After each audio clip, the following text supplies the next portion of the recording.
Bonsoir à tous, mesdames, messieurs, bonsoir. Bienvenue à votre programme, comme tous les soirs, entre lundi et vendredi, 17h, 18h et 52 minutes. C'est le grand soir qui commence. Notre traditionnelle causerie avec des invités, comme d'habitude. Nous sommes le 24 mars 2025. Cela fait 40 ans que le RDPC a vu le jour. C'était lors du congrès de Bamenda à cette date pour remplacer ainsi l'UNC, l'Union nationale camerounaise. C'est également ce jour-là que les premiers signaux de la télévision nationale ont été lancés.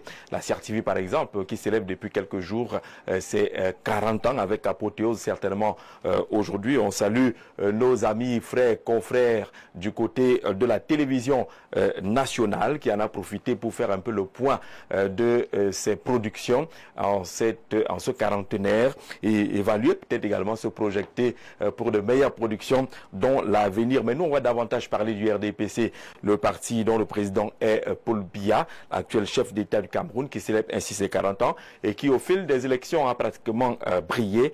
Est-ce parce que le RDPC est plus fort que les autres qu'il a remporté la plupart des scrutins au Cameroun? On aura connu une petite période où au niveau des législatives, ce n'était pas fondamentalement ça. Mais le RDPC est resté debout et entend encore l'être à l'approche des prochaines échéances électorales, notamment la présidentielle d'octobre prochain. Avec nos invités, on verra ce qui peut constituer la force et même les faiblesses du Rassemblement démocratique du peuple camerounais. Est-ce qu'il a une longueur d'avance par rapport aux autres? D'où la thématique choisie, RDPC 40 ans.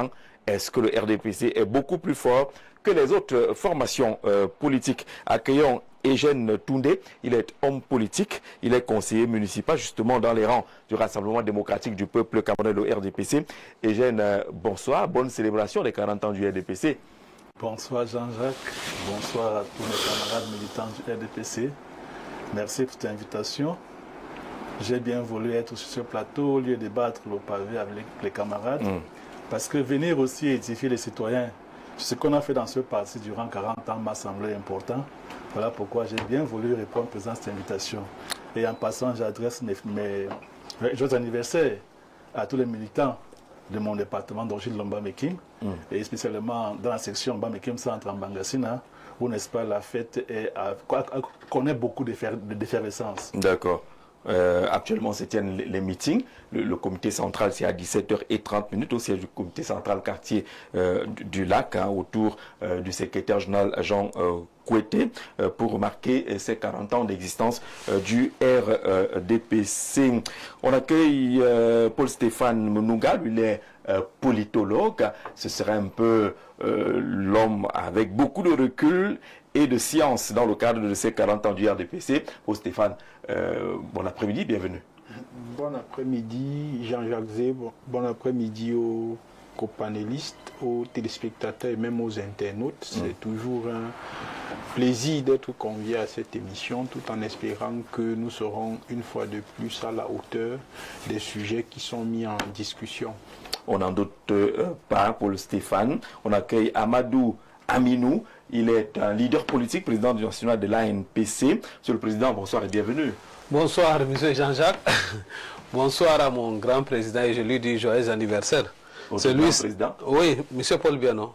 C'est mon allié quand même, donc c'est à lui que moi j'ai dit bonsoir et j'ai vu une vidéo de vous avec la tenue du RDPC. Non, mais ça, non, ce n'est pas la tenue du RDPC. La campagne du président Paul Biya. Voilà, il faut bien regarder parce que depuis 2011, le président lui-même, il a déposé certains gens du RDPC là, parce que quand il sort le tissu comme ça, il sort avec sa photo, même un étranger peut porter.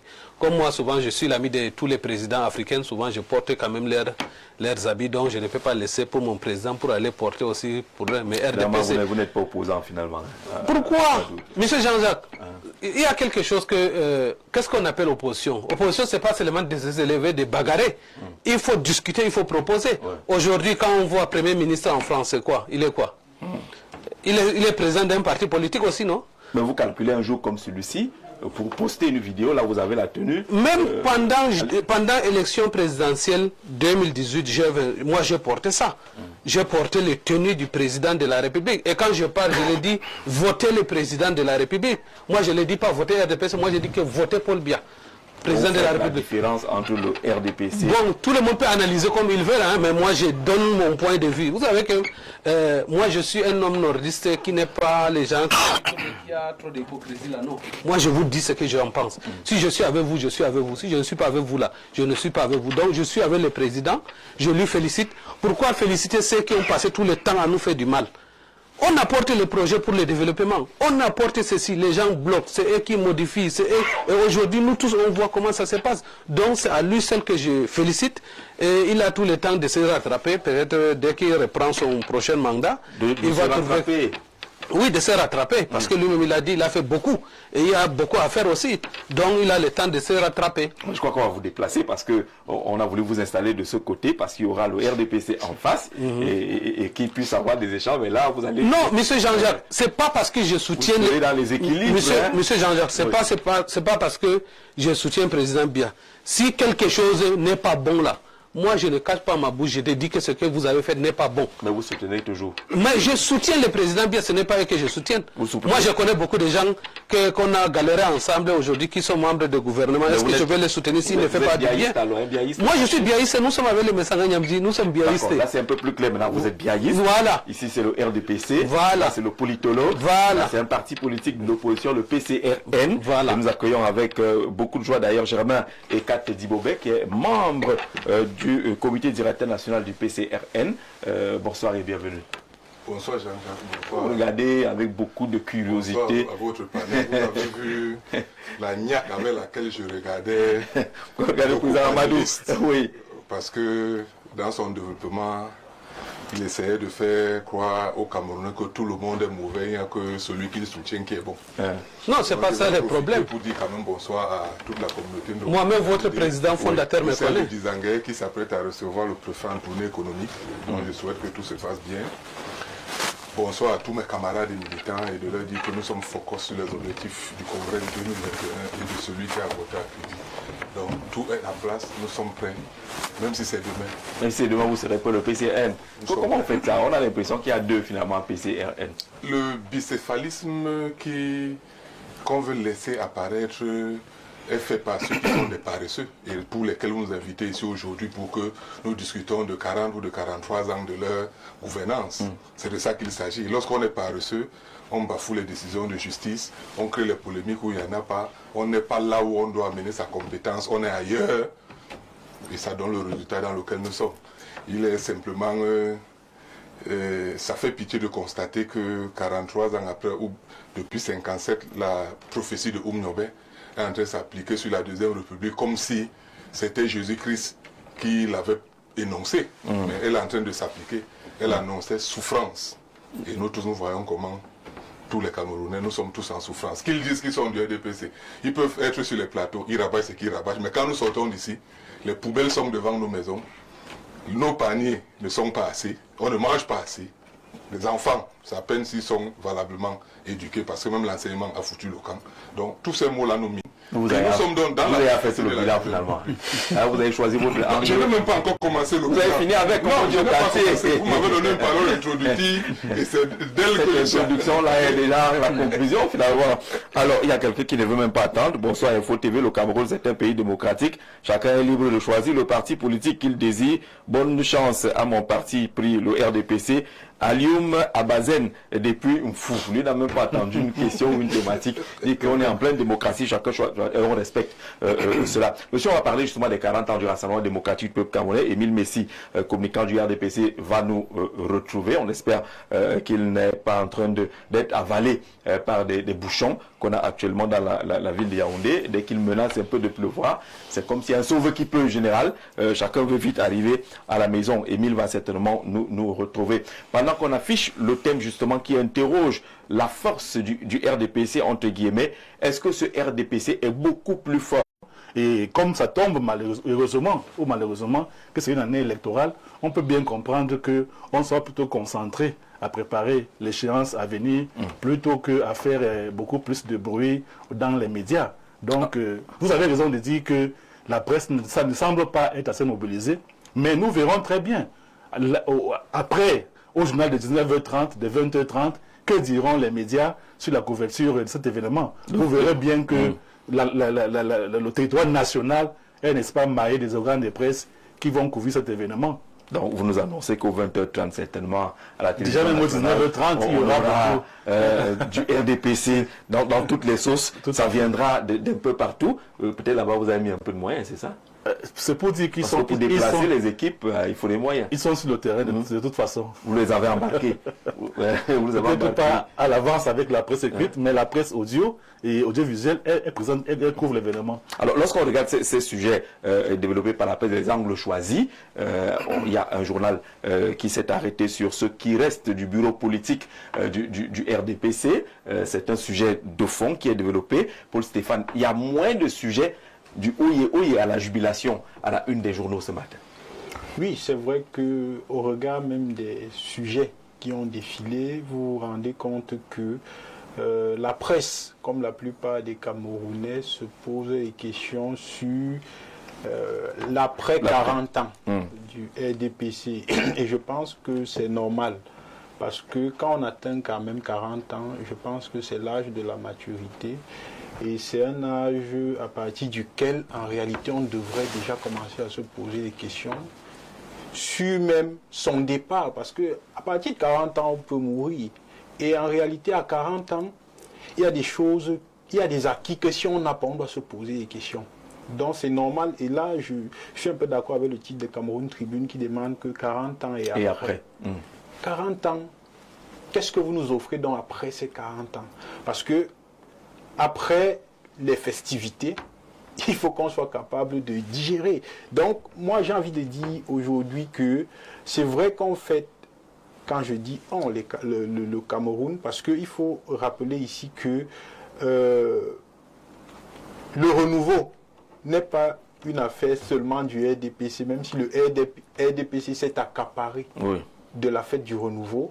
Donc, je veux dire que c'est vrai. C'est bien de fêter 40 ans, de célébrer 40 ans, mais j'ai envie de dire qu'il faudrait qu'on se pose les questions de fond.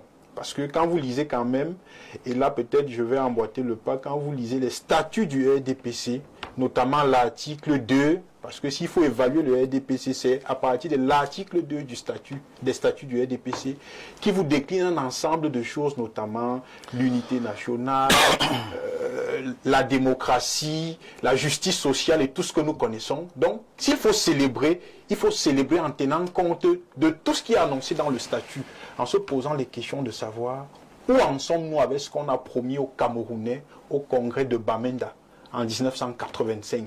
Et si on se rend compte qu'en réalité, ce qu'on a promis aux Camerounais, que les résultats ne sont pas escomptés, je pense qu'on n'a pas le droit de fêter. On a plutôt le droit de pleurer et de se remettre en question. Et j'ose espérer que peut-être c'est dans cette logique que la plupart des directeurs... Là, vous restez un peu universitaire, vous ne prenez pas position. Est-ce qu'il y a à fêter ou à pleurer? Non, il n'y a pas à fêter en réalité. Quand on aborde la casquette du citoyen lambda, il n'y a pas à fêter au Cameroun. Parce que si vous prenez même le cas, par exemple, des fonctionnaires et même des agents des sociétés privées qui, dans les années 90, ont connu une baisse drastique des salaires, vous vous rendez compte qu'il n'y a pas à fêter. Si vous prenez le cas, par exemple, même du jeune Camerounais que je suis, qui a acheté le kilo de thon à 450 et qui l'achète aujourd'hui à 1500, sans qu'il n'y ait eu une amélioration du pouvoir d'achat, j'ai envie de vous dire qu'il n'y a pas à fêter. Si vous prenez le cas du système éducatif dont nous sommes victimes, qui en réalité ne nous offre pas des débouchés, j'ai envie de vous dire qu'il n'y a pas à fêter. Donc en réalité, quand vous analysez le système, j'ai envie de dire que la seule chose qu'il y a à faire aujourd'hui, c'est de s'asseoir et de se demander qu'est-ce qui n'a pas marché. Comment faire pour trouver des solutions pour que demain, on n'ait pas des docteurs qui chôment. Parce que ça fait quand même bizarre de voir un docteur aller s'asseoir à même le sol pour dire qu'il veut être recruté par l'État. Ça veut dire que quelque part, le système éducatif a un problème. Est-ce que le système éducatif est conçu de telle sorte qu'il puisse résoudre les problèmes de notre société? Donc, quand j'évoque tout ça ici, vous vous rendez compte que on ne dit pas que le RDPC n'a rien fait, mais on est en train de dire qu'il y a beaucoup de choses à faire. Et ces choses à faire ne nous permettent pas en réalité de fêter. Parce que s'il faut fêter aujourd'hui, je veux dire, que fait-on? Parce qu'on peut même être en train de fêter et subitement un néo reprend son courant. Donc vous voyez que... On sent les tam-tams, on va applaudir, on va chanter. Donc en réalité, l'un n'est pas à la Cameroun fête. Tribune est dans 40 ans et après. Cette question vous est fondamentale. D'accord, on est au quarantenaire. Est-ce qu'il faut se projeter ou alors il faut s'arrêter au bilan? Je pense que le candidat naturel du RDPC, lui-même s'était déjà auto-évalué. C'est pour ça que lorsqu'on lui a posé une question lors de la visite du président Macron, lui-même a dit qu'il a regardé la vue de la route du village, donc Vomeka. Parce que lui, après s'être auto-évalué, il a constaté que tout ce qu'il avait promis aux Camerounais, tout ce qui avait été fait, malgré tout ce qu'il a utilisé comme ressources humaines, arrêté pour frapper tous ceux qui ont voulu faire tout, rien ne change. Ça va de mal en pire. Donc lui-même s'était auto-évalué. Donc les 40 ans... Mais il a dit qu'il attend, le moment venu, ce se commencera. Non, il faut même, quand il attend, c'est qu'il a même décidé de ne pas faire ce que le président a fait à son encontre. C'est-à-dire qu'autour de lui, lorsqu'il a regardé, il a constaté que tout ce qui était autour de lui, là, il n'y a personne.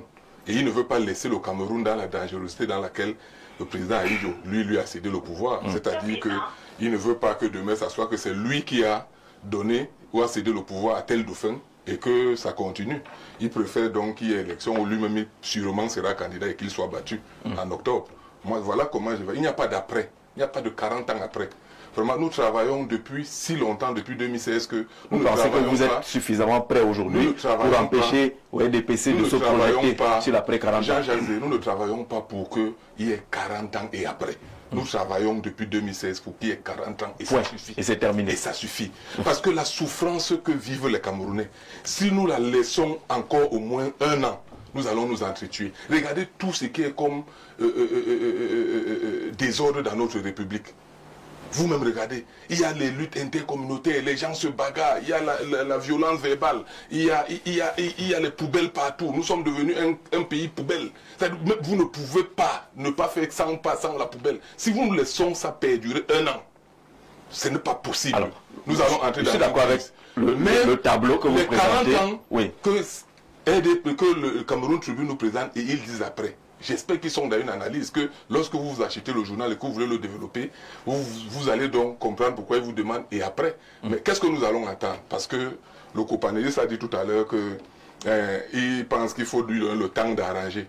Mais on n'arrange pas ce qu'on a fait le désordre depuis. Il y a un adage africain qui dit que celui qui n'a pas fait hier ne fera pas demain. D'accord. Et je ne pense pas que s'il y avait quelque chose à faire, on ne peut pas construire un stade à 300 mètres de vous qui porte votre nom et qui est dans les lambeaux que nous voyons là, et que vous dites que c'est après 40 ans que vous allez aller voir de quoi il s'agit. Je pense que... Jamais Ekat Dibobé dit qu'il n'y a pas d'après. Il n'y a même pas envisagé 40 ans après. Ça s'arrête là, président Amadou. C'est ça aussi votre vision? Vous êtes allé embarrassé à 40 ans, ça concerne le RDPC, mais vous dites que vous êtes biaïste. Est-ce qu'il y a un après? Monsieur Jean-Jacques, pour moi, 40 ans, je suis très content parce que j'ai créé l'ANPC avec 40 ans de Paul Biya. Et même les partis PCRN là, parce que les fondateurs, on était ensemble chez le ministre Amadou Moustapha. On était les militants, avant que lui-même il a créé son parti. Les militants de l'ANDP. L'ANDP, oui. Moi, avec M. Kona, avec M. Kona, on était là-bas ensemble chez le ministre Amadou Moustapha. Oui. Bon, c'est déjà la démocratie que le président Biya nous a donné, on a créé. Et aujourd'hui, on fait les débats. Certains s'assoient, même il insulte tout le monde, il sort là. Personne ne l'inquiète. Personne n'a menotté. Donc c'est déjà aussi, ça fait partie des 40 ans du président Paul Biya. Bon, maintenant... Il a permis la liberté. La liberté, voilà. Donc maintenant, si c'est pour les problèmes de développement, dans le monde entier, il y a certains qui avancent, il y a certains qui ne peuvent pas avancer. Maintenant, comme M. Stéphane a dit, il y a beaucoup de choses à proposer. On continue à proposer. Moi, je ne suis pas... Moi-même qui parle là, ce n'est pas que M. Jean-Jacques, parce qu'on me dit que des fois quand vous défendez quelqu'un au Cameroun, peut-être on vous a donné les millions, les milliards.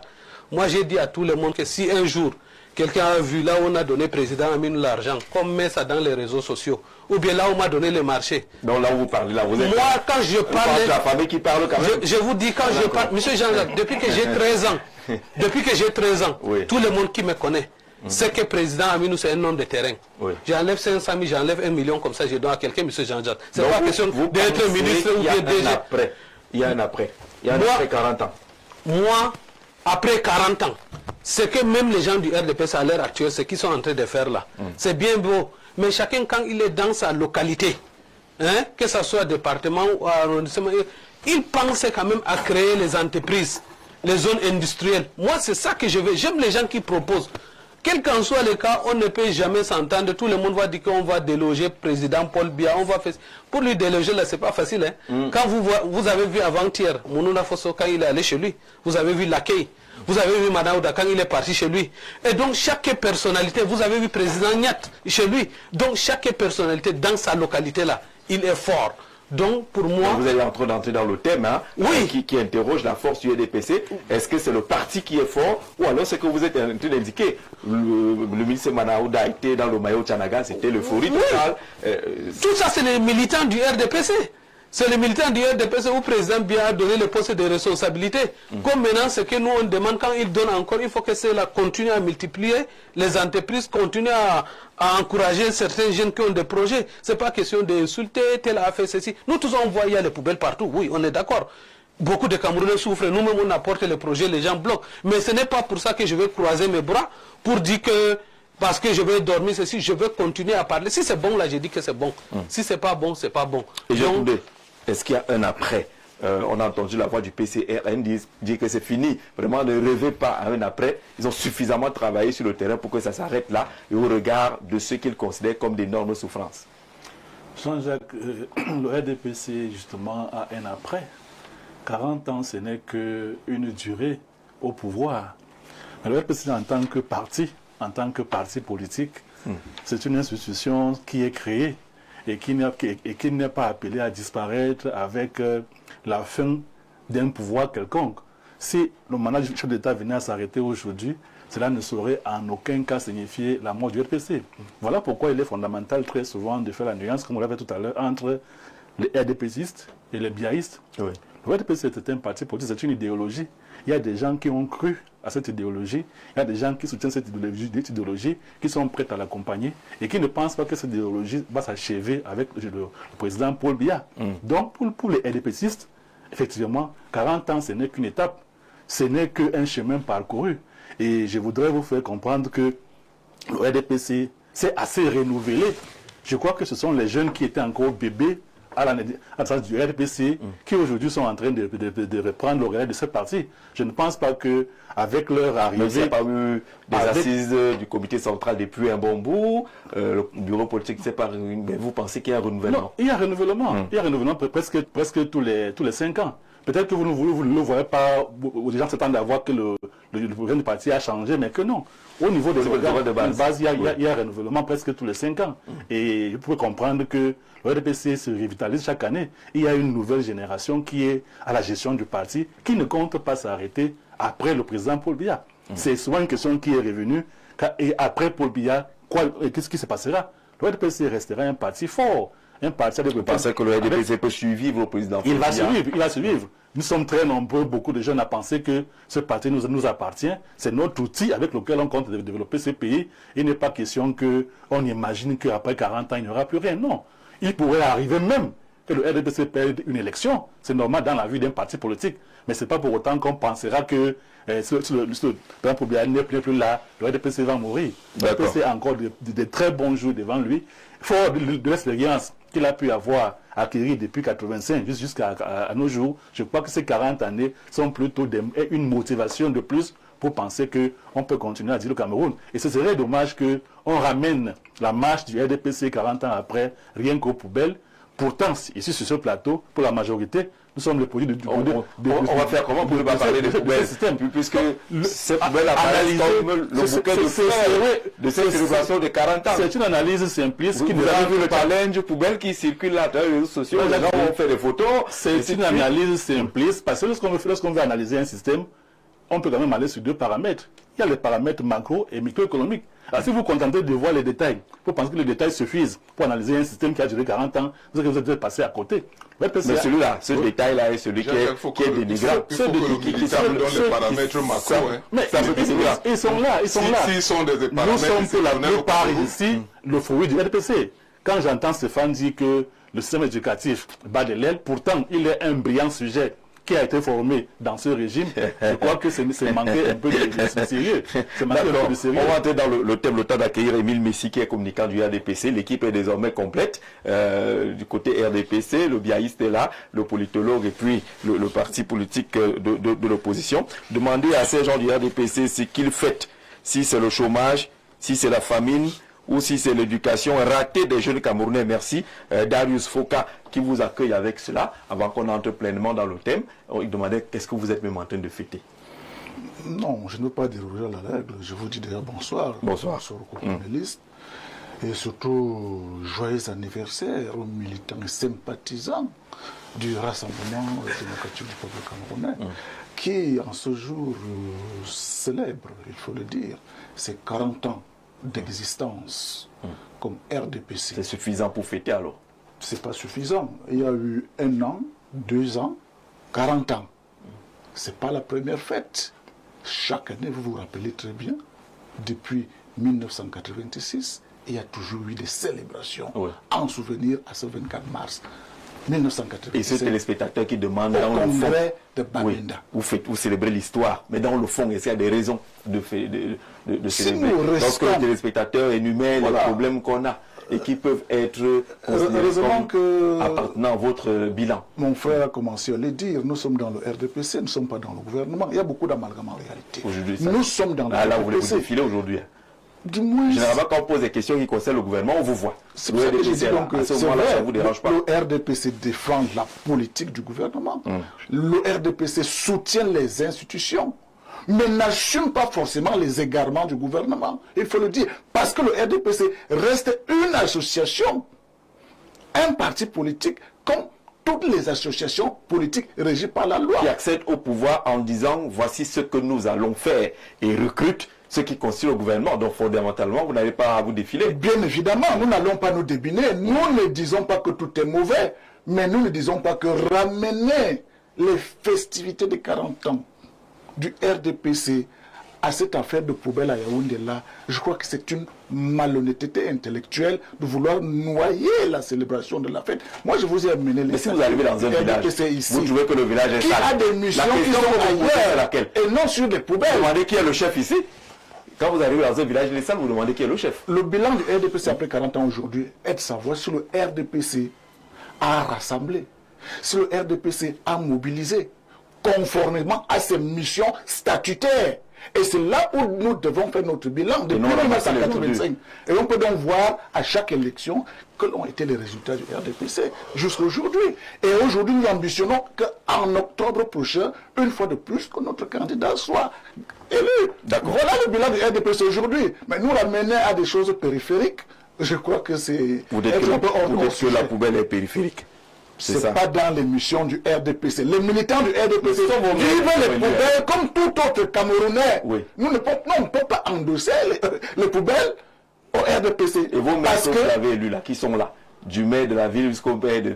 C'est pour cela donc que nous allons poser la problématique de l'élection. Oui. Lorsque le RDPC, à la prochaine élection municipale, par exemple, il va donc falloir voir des candidats lors de ces mairies-là en vous fondant sur ce qui n'a pas marché. Bien sûr, là, l'électeur est donc fondé de faire son choix sur celui-là qui est capable de faire mieux.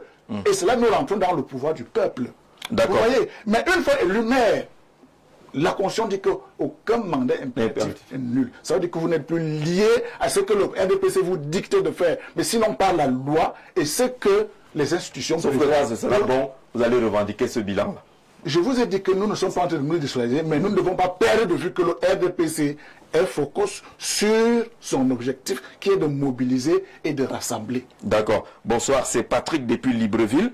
Vos panélistes nous font croire que le RDPC va survivre à l'après-BIA, ce qui n'est pas vrai. L'expérience a montré que les partis politiques disparaissent à la fin du pouvoir. Ça vient de Gabon. Je sais pas. Non, il n'a pas compris. Voilà. Il n'a pas compris. 40 ans, ça suffit. Zéro rigueur, zéro moralisation. C'est votre bilan là. Le départ du président signera l'acte de décès du RDPC Simon depuis Nkwaba. C'est une affirmation. Ça n'engage que lui. Ça n'engage que lui. Bonsoir Jean-Jacques, bonsoir à ton panel. Le RDPC 40 ans, beaucoup plus fort que les autres. Je ne crois pas.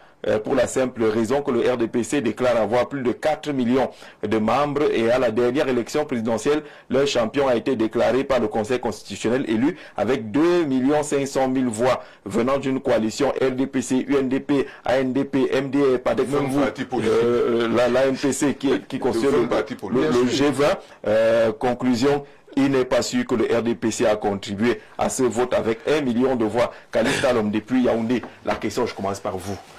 Le RDPC est quand même vainqueur de la plupart des scrutins. On oubliera peut-être 97, je crois, les partis politiques à l'Assemblée ont eu une majorité. Et puis, oui, en 92. Voilà. Est-ce qu'il est beaucoup plus fort que les autres pour gagner les élections chaque fois? En fait, le RDPC a compris le marigot politique camerounais. Ce n'est pas parce que le RDPC est fort, parce que j'ai envie de dire que la science politique a deux objets. Le premier objet, c'est ce qu'on appelle la statologie, c'est-à-dire la science des institutions. Et le deuxième objet, c'est la cratologie, la science du pouvoir.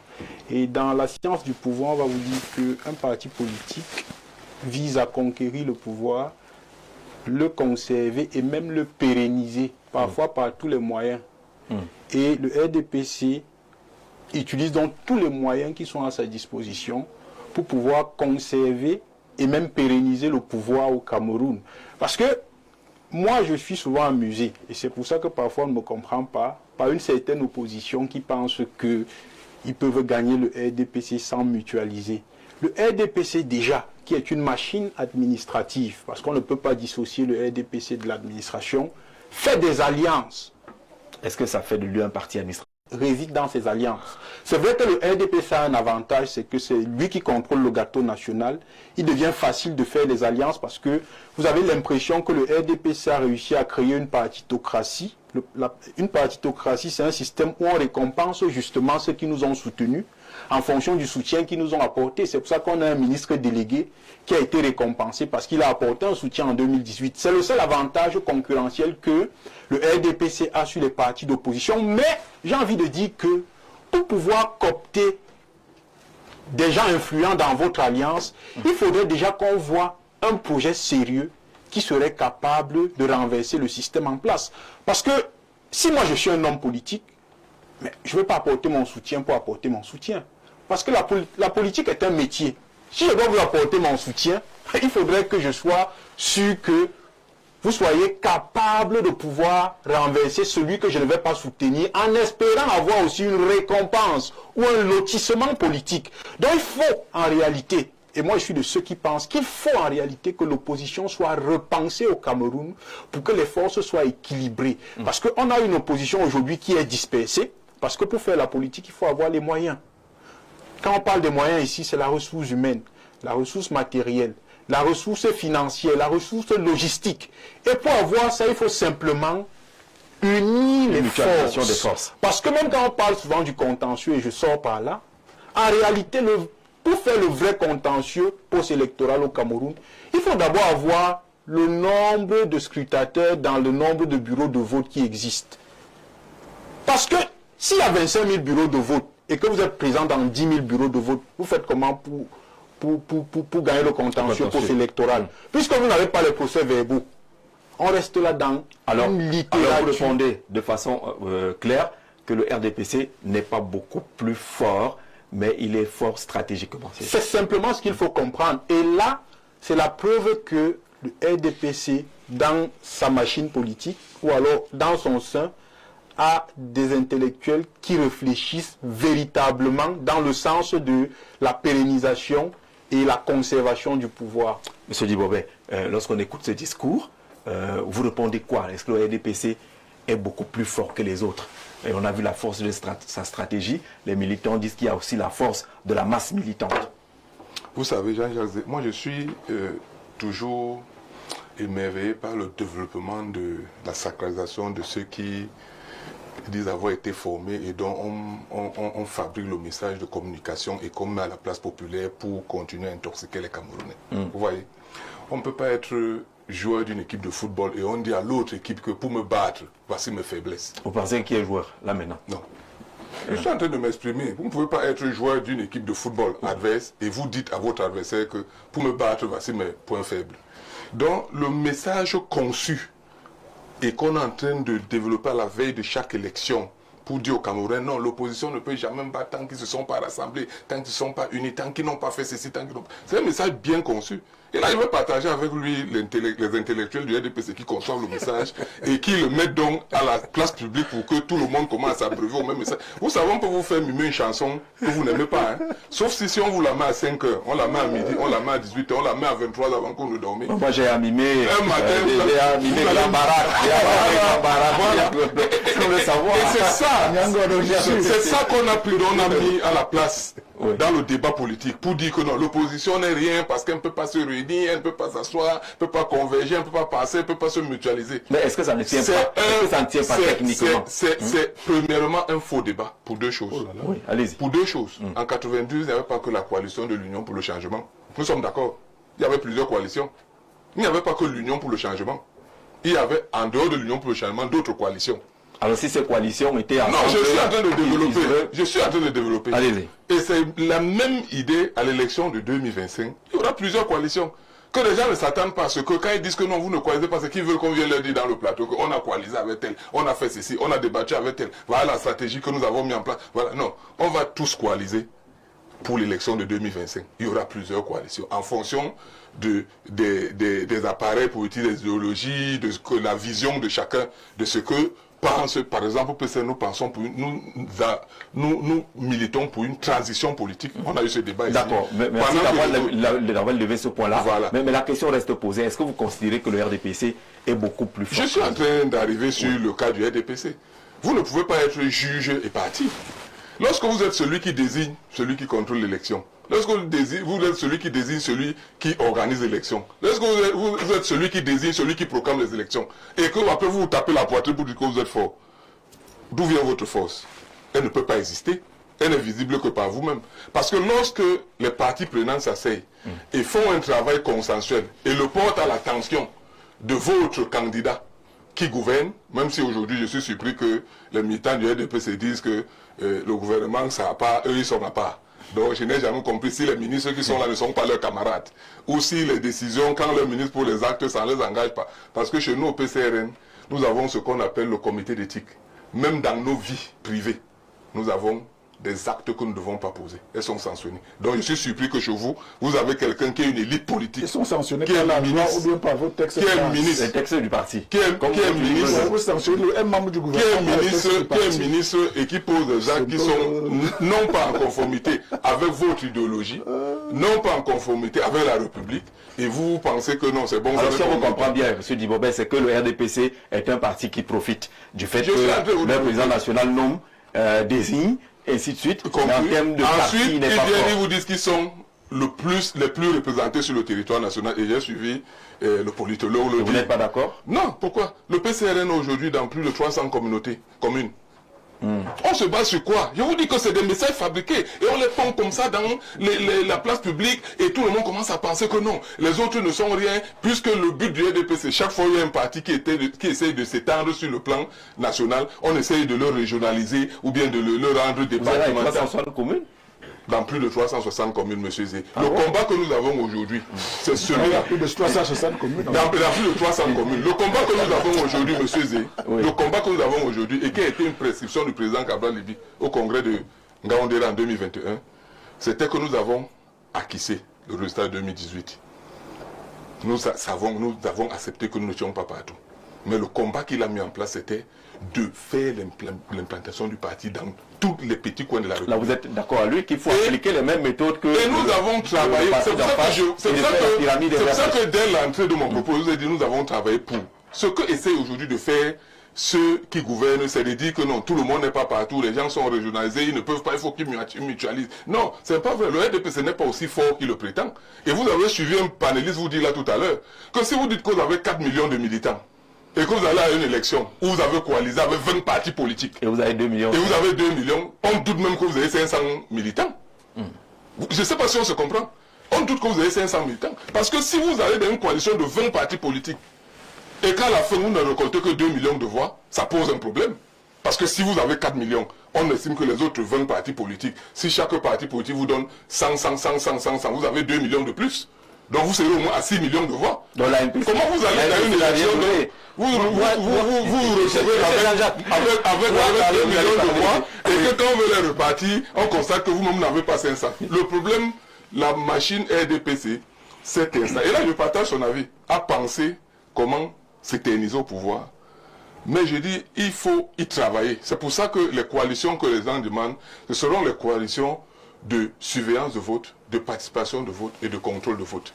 Si on attend une coalition qui peut désigner un candidat unique, parce que c'est ce que tout le monde attend, mais je voudrais prendre même ceux qui sont plus âgés que moi, même en 92, lorsque l'Union pour le changement a désigné John Fundi comme candidat de l'opposition, de sa coalition, ce n'était pas à 1 an de l'élection présidentielle, c'était à moins 1 mois de l'élection. À quelques jours de la présidentielle. Alors, Président Amadou, vous répondez également à la question. Est-ce que le RDPC est plus fort que tous les autres? Moi, je vous ai dit que ce n'est pas RDPC, c'est président Biya qui est plus fort. C'est le président Paul Biya qui est fort. Qui est plus pas fort. le parti. Je vais vous dire, M. Jean-Jacques. Allez-y. J'ai eu la chance, j'ai fait partie dans une localité de Marois 1er. Rien que mon propre village là, qu'on appelle Miskin là, j'ai 30 000 habitants. 30. Et moi, je ne suis pas quelqu'un qui va aller donner les 500, les 1000 francs pour acheter les militants là. Pour ça, je remercie Dieu, amour naturel. Ça, même si je me place n'importe où, tout le monde le sait, qui me connaît, parce que je suis un homme de terrain. Alors, c'est pour dire quoi? Donc, c'est pour vous dire que, quand on dit que alliance, vous comprenez, non? Président Biya, lui, il a sa part de stratégie. Si vous méprisez les autres, lui, il ne méprise pas. Il connaît. Et c'est pour cela qu'il gagne. Vous voulez dire que le président Biya, lui, il est d'abord biaïste. Il est bien, c'est pour cela qu'il gagne. Il a mis les stratégies. Vous comprenez, non? Chaque personne, s'il a besoin de vous récompenser, là, ce n'est pas seulement il faut être ministre, il faut être DG, il faut être PCA. Non, ça dépend. Et à l'heure actuelle, là, beaucoup attendent que président Biya, pour 2025, là, beaucoup. Moi-même, je fais partie de beaucoup de gens qui sollicitent les arrondissements, les départements. Et ça lui coûte rien de donner parce que ça fait partie pour le développement. Et vous-même, là où vous êtes là... S'il crée un arrondissement chez vous, vous allez le voter. Même s'il crée, même s'il ne crée pas, on va lui voter. Mais on a sollicité quand même, il nous donne un arrondissement. Il y a des zones que je connais, par exemple, prenez comme Mémé, qui a 100 000 habitants. Mémé n'a pas un arrondissement. Mémé peut aussi solliciter un arrondissement. Et ça fait partie du développement. Ce n'est pas l'argent qu'on demande, M. Jean-Jacques. C'est que moi, vous êtes d'accord avec le politologue que Paul Biya a compris. Il a compris. Il vous a compris. Oui, je suis d'accord. Qu'il gagne chaque fois. C'est ça, lui il a compris. Même si on enlève le RDPC, il reste Biya, il va gagner. Ce n'est pas question de rester insulté, bagarre. Même quand les gens vous disent que je suis sorti deuxième là, président Biya a gagné avec 71%. Pour sortir deuxième, il faut que tu aies 70 ou 59. Si INDP Bello n'est pas allé aux élections, il a soutenu le président Biya. Président Moustapha, les Chiroma, les Dakole, les présidents nationaux ANPC, Hamadou Amine, beaucoup. Si nous ne sommes pas allés aux élections, vous, si vous êtes candidat, même si vous sortez avec 1%, vous êtes deuxième. Vous ne tapez pas le cœur que vous dites que parce que vous êtes fort. Ça veut dire qu'avec tout ce que vous citez là, le RDPC n'avait même pas 200 voix. Hein. Non, j'ai dit, hein, même si chacun donne même 2%, même si chacun donne 2 militants, vous comprenez, non? Pour vous-même d'abord, vous n'êtes même pas sûr que vous allez aux élections. Parce que vous êtes en train de bagarrer avec le fondateur du parti. Hein? Non, ce n'est pas un faux débat, je vous dis. Parce que je sais, moi j'ai respecté Cabral, c'est quelqu'un qu'on se connaît. Donc, moi j'ai respecté Cabral, c'est un faux débat. Moi j'ai respecté Cabral. Monsieur, nous sommes en République. C'est la même chose, monsieur Jean-Jacques. Madame Kawala et professeur Tita a eu le même problème. Le fondateur a dit que c'est mon parti, l'autre, qu'est-ce que la justice doit faire? Et la justice est prononcée. Dans le cas de Jules Bilan que vous citez, la justice est prononcée après l'élection présidentielle. Sauf que dans le cas du PCRS, nous avons 4 décisions de justice avant l'élection présidentielle. Vraiment, on comprend le PCRS. Restons dans le thème. Moi, je n'ai pas le même problème. Est-ce que le RDPC est-il plus fort que les autres ou pas? Président Biya, qui est fondateur national du RDPC, est très fort pour ça. Lui, il a mis les cartes en jeu, il connaît. Il connaît comment... Il sait que si tu donnes l'arrondissement, il connaît comment gagner. Oui. Vous comprenez, non? Il connaît comment gagner. Ce n'est pas seulement donner, Jean-Jacques. Parce que tout le monde, son problème au Cameroun, c'est de donner. Comme le monde est devenu, qu'est-ce que je gagne? Ce n'est pas ça. Il faut poser des actes.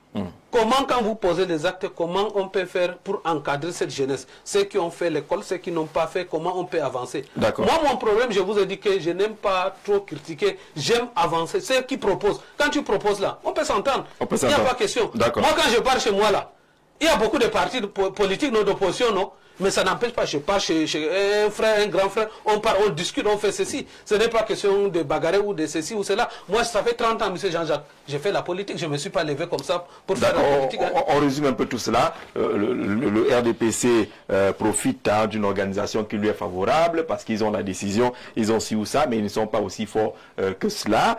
Vous, c'est même pas le parti qui est fort. C'est Paul Biya c'est Paul Biya qui est fort pour moi, et pas le RDPC. La question au RDPC, est-ce que vous considérez comme plus fort que les autres? Jean-Jacques, je crois que je peux faire mienne l'analyse qui a été faite par Stéphane, qui est d'abord de démontrer pourquoi on est fort. On est fort parce qu'on a une stratégie et elle n'est pas négligeable. D'abord, cela découle d'abord même de la création du parti. La stratégie n'est pas la tricherie. Pas du tout. D'accord. Un parti de rassemblement. Le RPC n'a fait que rassembler depuis qu'il a été créé. Et vous comprenez qu'il faut faire une différence entre... Vous pensez que le fonctionnaire qui est à Doumentang, qui est un délégué d'agriculture, est-ce que vous l'avez rassemblé? Lui, il est obligé d'être là-dedans. Justement, il faut faire la différence entre le RDPC militant et les citoyens camerounais électeurs. Parce que là, on parle des élections. Ce n'est pas tous les Camerounais qui sont adhérents des partis politiques. Il faut donc comprendre que même si le RDPC a 4 millions ou 5 millions de militants, ce qui compte, c'est le fichier électoral.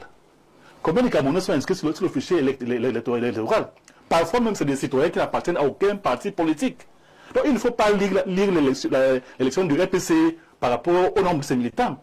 Il y a des gens qui n'adhèrent à aucun parti politique, mais qui ne ratent jamais. Seulement les organes du RDPC, à eux seuls, il y a 3 millions. C'est seulement les organes. C'est le comité de base, sous-section et autres.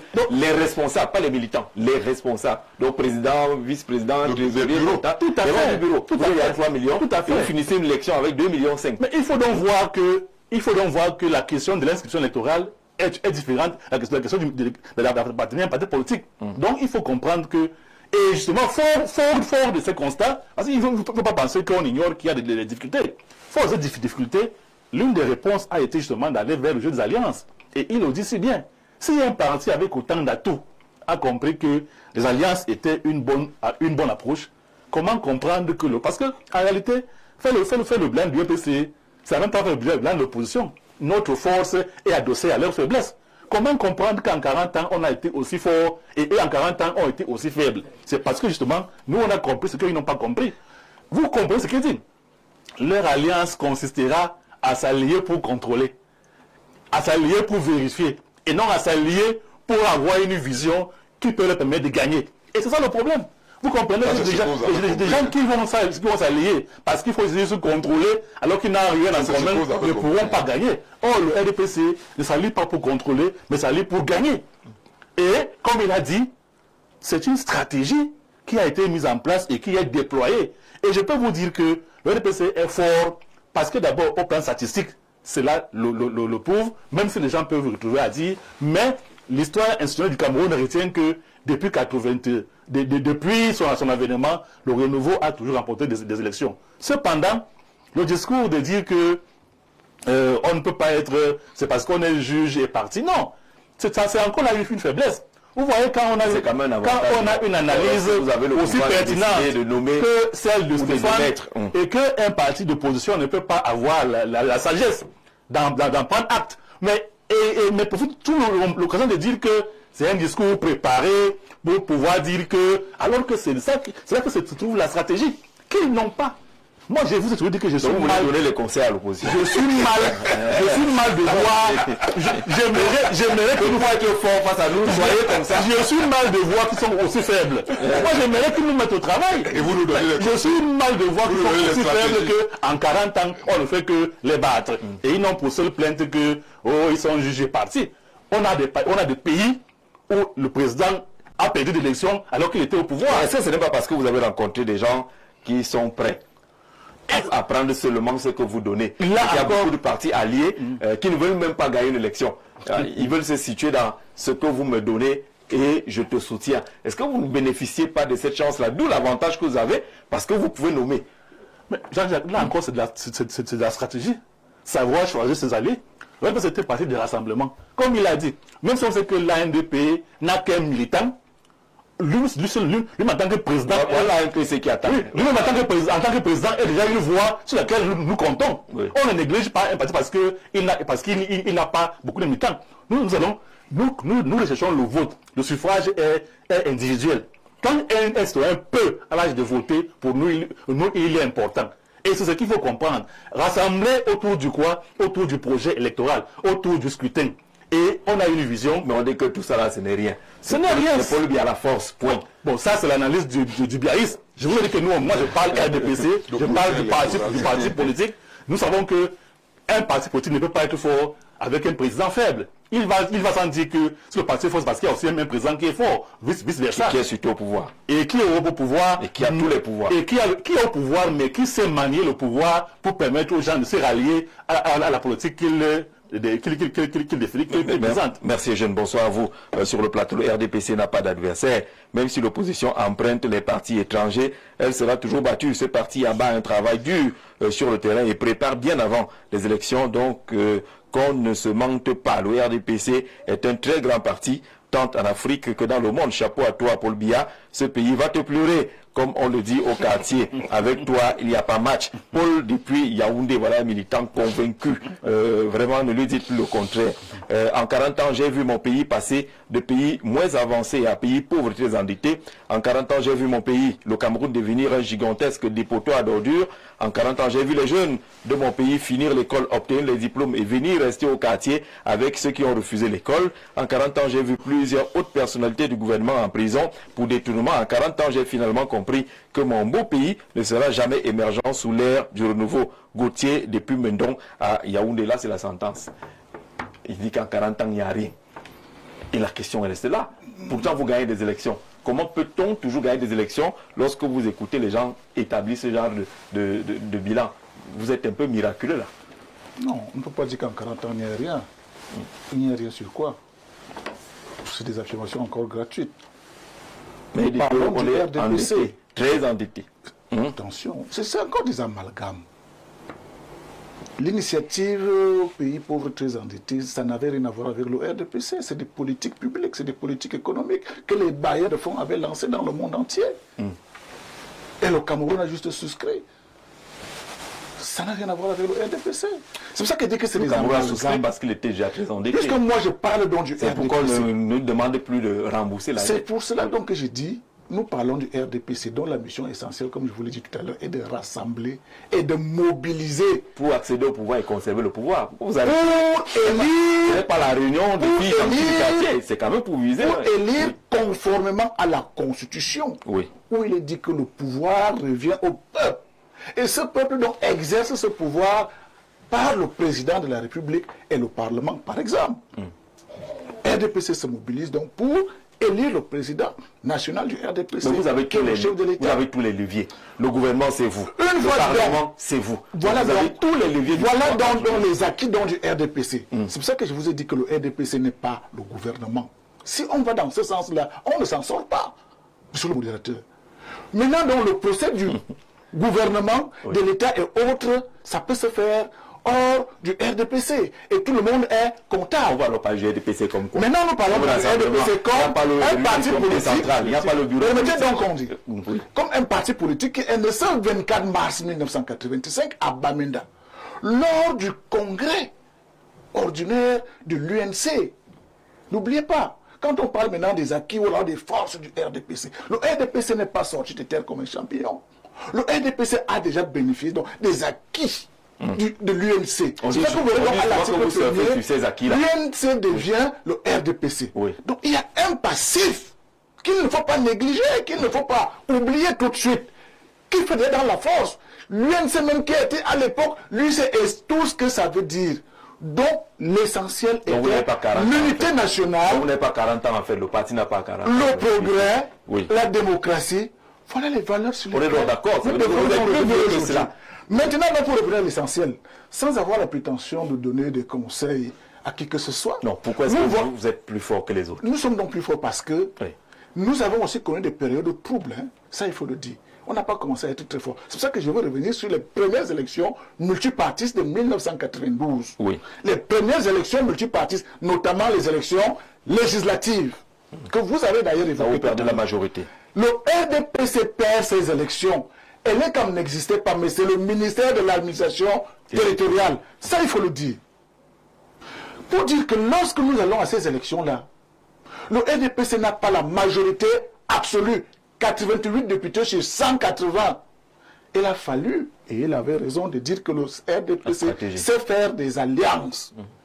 C'est l'alliance avec M. Dakoli Dassala et son parti, le MDR, qui avait 6 députés. Le MDK qui avait 6 députés, qui nous a donc permis d'avoir la majorité absolue et d'avoir le gouvernement. Parce que c'est le parti majoritaire à l'Assemblée nationale qui a le chef du gouvernement. C'est comme ça qu'on a le chef du gouvernement. C'est pour vous dire donc que ce qu'il a dit est vrai. Si l'opposition en ce temps-là s'était aussi réunie pour avoir les 92 députés qui faisaient la majorité absolue de l'opposition, les choses auraient dans un autre sens. On n'en serait pas là aujourd'hui pour dire que lui, il n'a pas compris le jeu politique. C'est Dibobé n'a pas compris. Il n'a pas compris. Qu'en 92, l'opposition a eu une opportunité dans ce pays avec le MINEP. Il n'y avait pas une structure indépendante pour gérer ces élections-là. Mais le président Biya, ils ont eu raison aussi de dire que c'est par un tact. Vous savez que c'est d'abord un homme qui a fait toute sa vie dans les sciences politiques, la philosophie politique, quelqu'un qui a fait des écoles d'outre-mer. Donc, il n'a passé le temps qu'à étudier le management, comment diriger un pays. Et avant d'être là, je ne veux pas revenir sur son expérience. Il a donc tiré des leçons de ses expériences. Il faut le dire. Ça fait donc que quand on va aux élections présidentielles en octobre 1992, il comprend que ça casse ou ça passe. Il est prêt, s'il perd les élections, à un tour, il abandonne.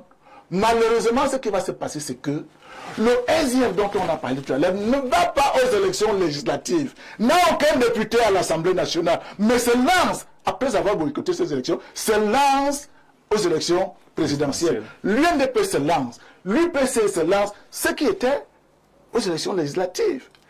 Résultat de course, le SDF ne pouvait pas gagner ces élections. Avec le système qu'il y avait, le RDP l'emporte laborieusement avec 39%. Et le SDF vient avec 34%. Voilà les enjeux. Très rapidement, l'UNDP, permettez-moi, je vous dis déjà, très rapidement, l'UNDP reconnaît le résultat du RDPC. L'UPC et les autres partis alliés, le SDF est seul.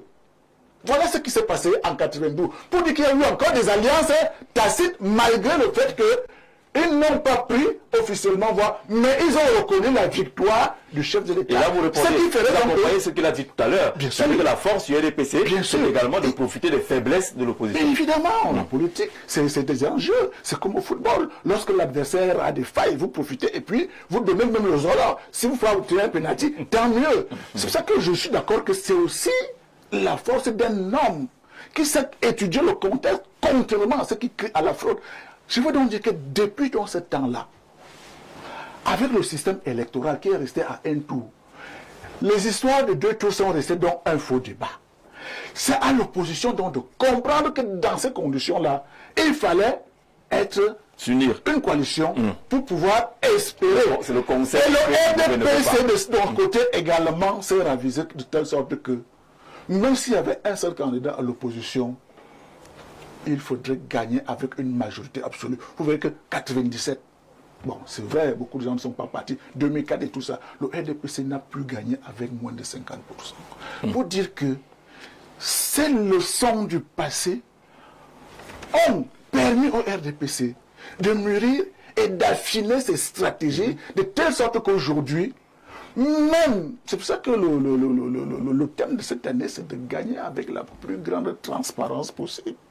Non seulement la mobilisation, mais qu'il n'y ait pas de débat, qu'il n'y ait pas de contestation, qu'il n'y ait pas de rechignement, que le résultat soit clair pour tout le monde. Sans panache. Cela veut dire donc cette mobilisation que nous célébrons aujourd'hui, voilà dans les forces du RDPC. Ce qui ramène le RDPC à la poubelle à Yaoundé, et ainsi de suite. Non, rien compris.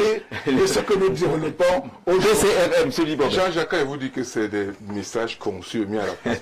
Vous voyez que le développement que vous faites, les DPC, que vous font les DPC, ils vous disent que c'est après l'élection qu'ils sont venus coaliser, non? Mais eux, ils sont en train de dire au peuple que l'opposition, elle doit coaliser avant. Mais eux, ils sont allés coaliser après les élections pour voir qui a gagné, qui n'a pas gagné, pour mutualiser, pour parce qu'on voit un peu ce qui se passe à l'ATP maintenant, pour avoir la majorité. En engageant cette coalition, pour avoir la majorité. Il y a des le message que vous portez, c'est que l'opposition est incapable de coaliser. Vous êtes allé coaliser quand vous avez gagné, quand les résultats se sont passés. En fait, c'est après l'élection que vous êtes allé coaliser. C'est la première approche que je voulais demander. Il y a eu des tentatives de coalition. J'ai dit vous avez coalisé. C'est vous qui dites vous avez coalisé après l'élection pour aller chercher les 6 députés de coaliser.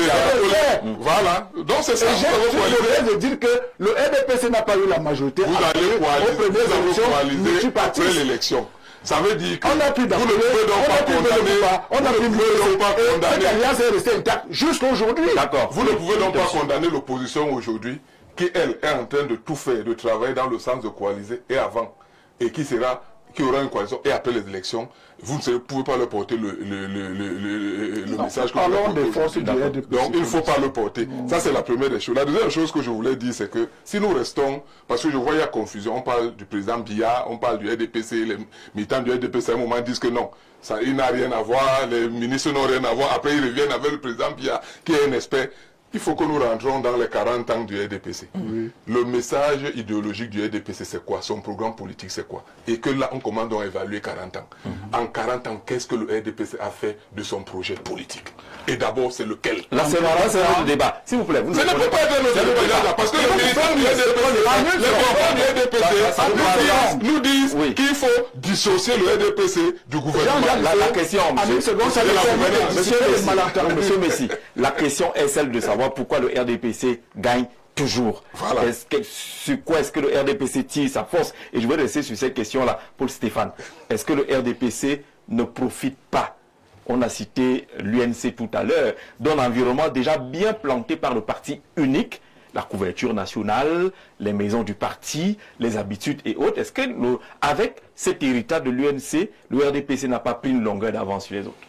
J'ai envie de dire que votre question est très technique, mais les gens ne se rendent pas compte parce que votre question ne nous demande pas de faire le bilan du RDPC. Oui. Votre question, sur le plan de la science politique, pose la problématique ou la question de comment le RDPC fait depuis pour conserver le pouvoir. Oui.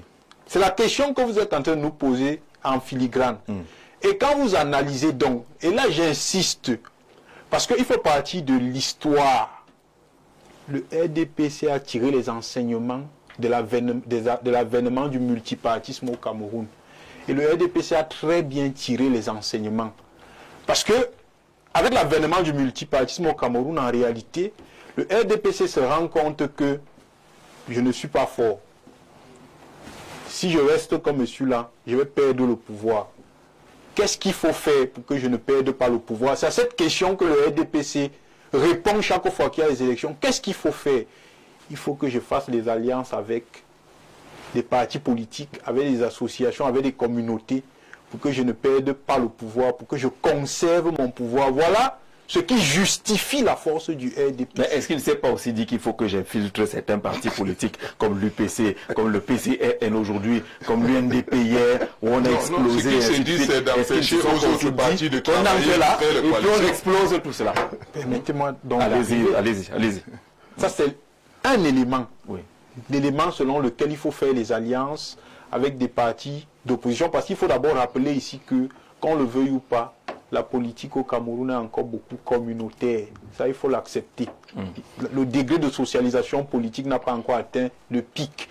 En réalité, le citoyen suit encore le leader de la communauté. Le village électoral. Ça, il faut le dire. La théorie du village électoral. Et le RDPC l'a compris. C'est pour ça qu'on copte les élites de chaque communauté dans le RDPC. Parce que dès qu'on a copté le lamido de Rebouba, on a Rebouba.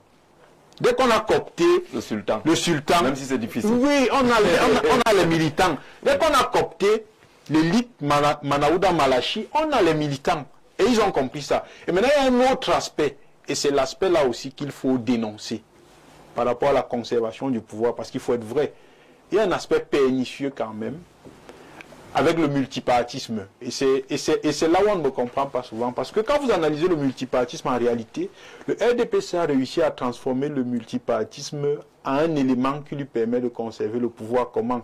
Il y a des partis satellites en réalité qui ne sont pas des partis d'opposition, qui sont simplement des troubles faits, qui ne vont jamais coaliser avec l'opposition. Il y a un sur ce plateau. Non, c'est la vérité. C'est une vérité qu'il faut dénoncer. Ils ne vont jamais coaliser avec le... Dans la nomenclature des partis politiques, tous les partis ne sont pas obligés d'être dans l'extrême gauche ou l'extrême droite. Donc, d'accord, dans la notion des partis satellites. Donc, qui sont créés. Il y a des partis satellites en réalité qui sont là pour jouer les troubles faits. Ça veut dire que quoi? Le jour que le PCRN va dire qu'on ne part pas aux élections parce que le code électoral n'est pas conforme, c'est là où le parti politique là va sortir de la valise et dire que moi je pars aux élections. Si vous ne partez pas, nous on part, il y aura élection. Et on va dire qu'il y a eu élection. On vous dira qu'il y a 20 partis qui ont participé. Exactement. Oui. Or, ce sont des partis satellites. Il y a un autre aspect, la perversion de la loi. Parfois aussi, certains, j'ai envie de dire, certains gouvernants qui sont militants du RDPC n'arrivent pas à se départir de leur costume de militant. Parce que dans un état de droit, ou alors le principe de la République, c'est la loi. Quand la loi a parlé, tout le monde se tait. Et là, c'est le cas du PCRN, par exemple, et de l'UPC. En réalité, la loi a parlé. On doit se taire et laisser la loi parler. Ça veut dire que le débat sur une éventuelle candidature de l'honorable Kaba Libi est un faux débat. Un faux débat dans la loi a tranché. Oui, la loi a tranché. Donc, voilà un autre aspect que le RDPC utilise. Et ça, ce n'est pas, j'ai envie de dire en République, ce n'est pas un élément juste à utiliser. Et à côté de ça aussi, j'ai envie de dire, il y a la paupérisation. Parce que la pauvreté aussi est un élément. Parce que quand vous essayez de faire le terrain, il ne faut pas seulement souvent rester à la télé et dans les amphis, quand vous faites le terrain, vous vous rendez compte que la première cause, j'ai envie de dire, parfois de la reconduction de l'électorat, c'est la famine. Parce que quand vous analysez l'environnement, Merci. non, c'est la vérité. Quand vous analysez parfois l'environnement et le comportement électoral, mais quand vous arrivez dans le village de ma mère qui est Nangaou Minta, vous n'allez pas lui parler de l'idéologie. Non, de société. Non, il ne veut pas entendre ça. Voilà. Ce qu'il veut, c'est est-ce que je peux avoir mon sac de riz pour préparer. Vous n'allez pas parler du socialisme, du marxisme, il ne comprend pas. PIB. Ce qu'il comprend, c'est que, exactement, ce qu'il comprend, c'est que, après le meeting, il y a le poisson, il y a le maquereau, il y a la viande, il y a du riz. Et le RDPC a donc tous ces éléments-là. C'est pour ça que moi j'appelle à la coalition des partis d'opposition. Pourquoi? Parce que ça leur permet aussi de mobiliser les ressources financières pour donner aussi du riz. Pour faire la même chose. Pour donner aussi du riz. Oui. C'est le marigot politique. C'est ce qu'il faut comprendre. On est dans un marigot politique. Ça veut dire que quoi? C'est comme si vous arrivez quelque part où les gens marchent la tête en bas, les pieds en l'air, et vous décidez de marcher avec les pieds en bas. On va penser, c'est vous qui serez le fou. Et c'est ce qui se passe avec les partis d'opposition. Ça veut dire que quoi? On arrive dans mon village où les gens ont faim, ils veulent le maquereau, ils veulent le riz. On vient parler du marxisme, je ne sais pas trop quoi, du platonisme dans le monde. Ils ne sont pas avec vous.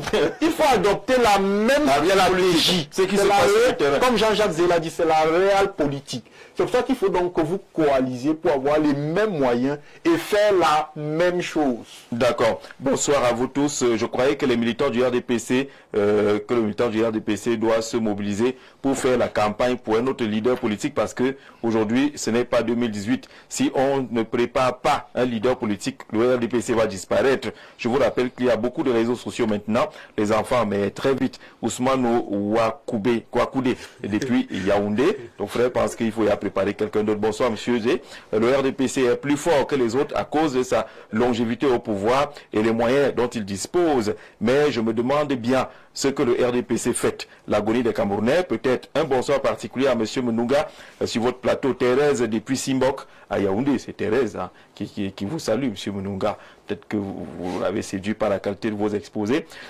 Où sont les barrages? Où est le complexe sportif de Lembe? Que devient, qui devait porter le nom de votre champion? Où est l'autoroute Douala-Yaoundé? Où est passé le projet Santé pour tous à l'an 2000? Où en êtes-vous avec l'émergence en 2035, 40 ans d'échec? Qu'avez-vous fait ainsi de suite? Voilà les questions des téléspectateurs. Le RDPC fait l'alliance avec l'UPC, 9 députés, le MDR de Dako, les 4 députés. Dites la vérité aux Camerounais. Est-ce que c'est faible ce côté-là? Bonsoir à vous, votre panel. Pour répondre directement à votre question, je dirais que oui, le RDPC est plus fort, mais fort dans quoi?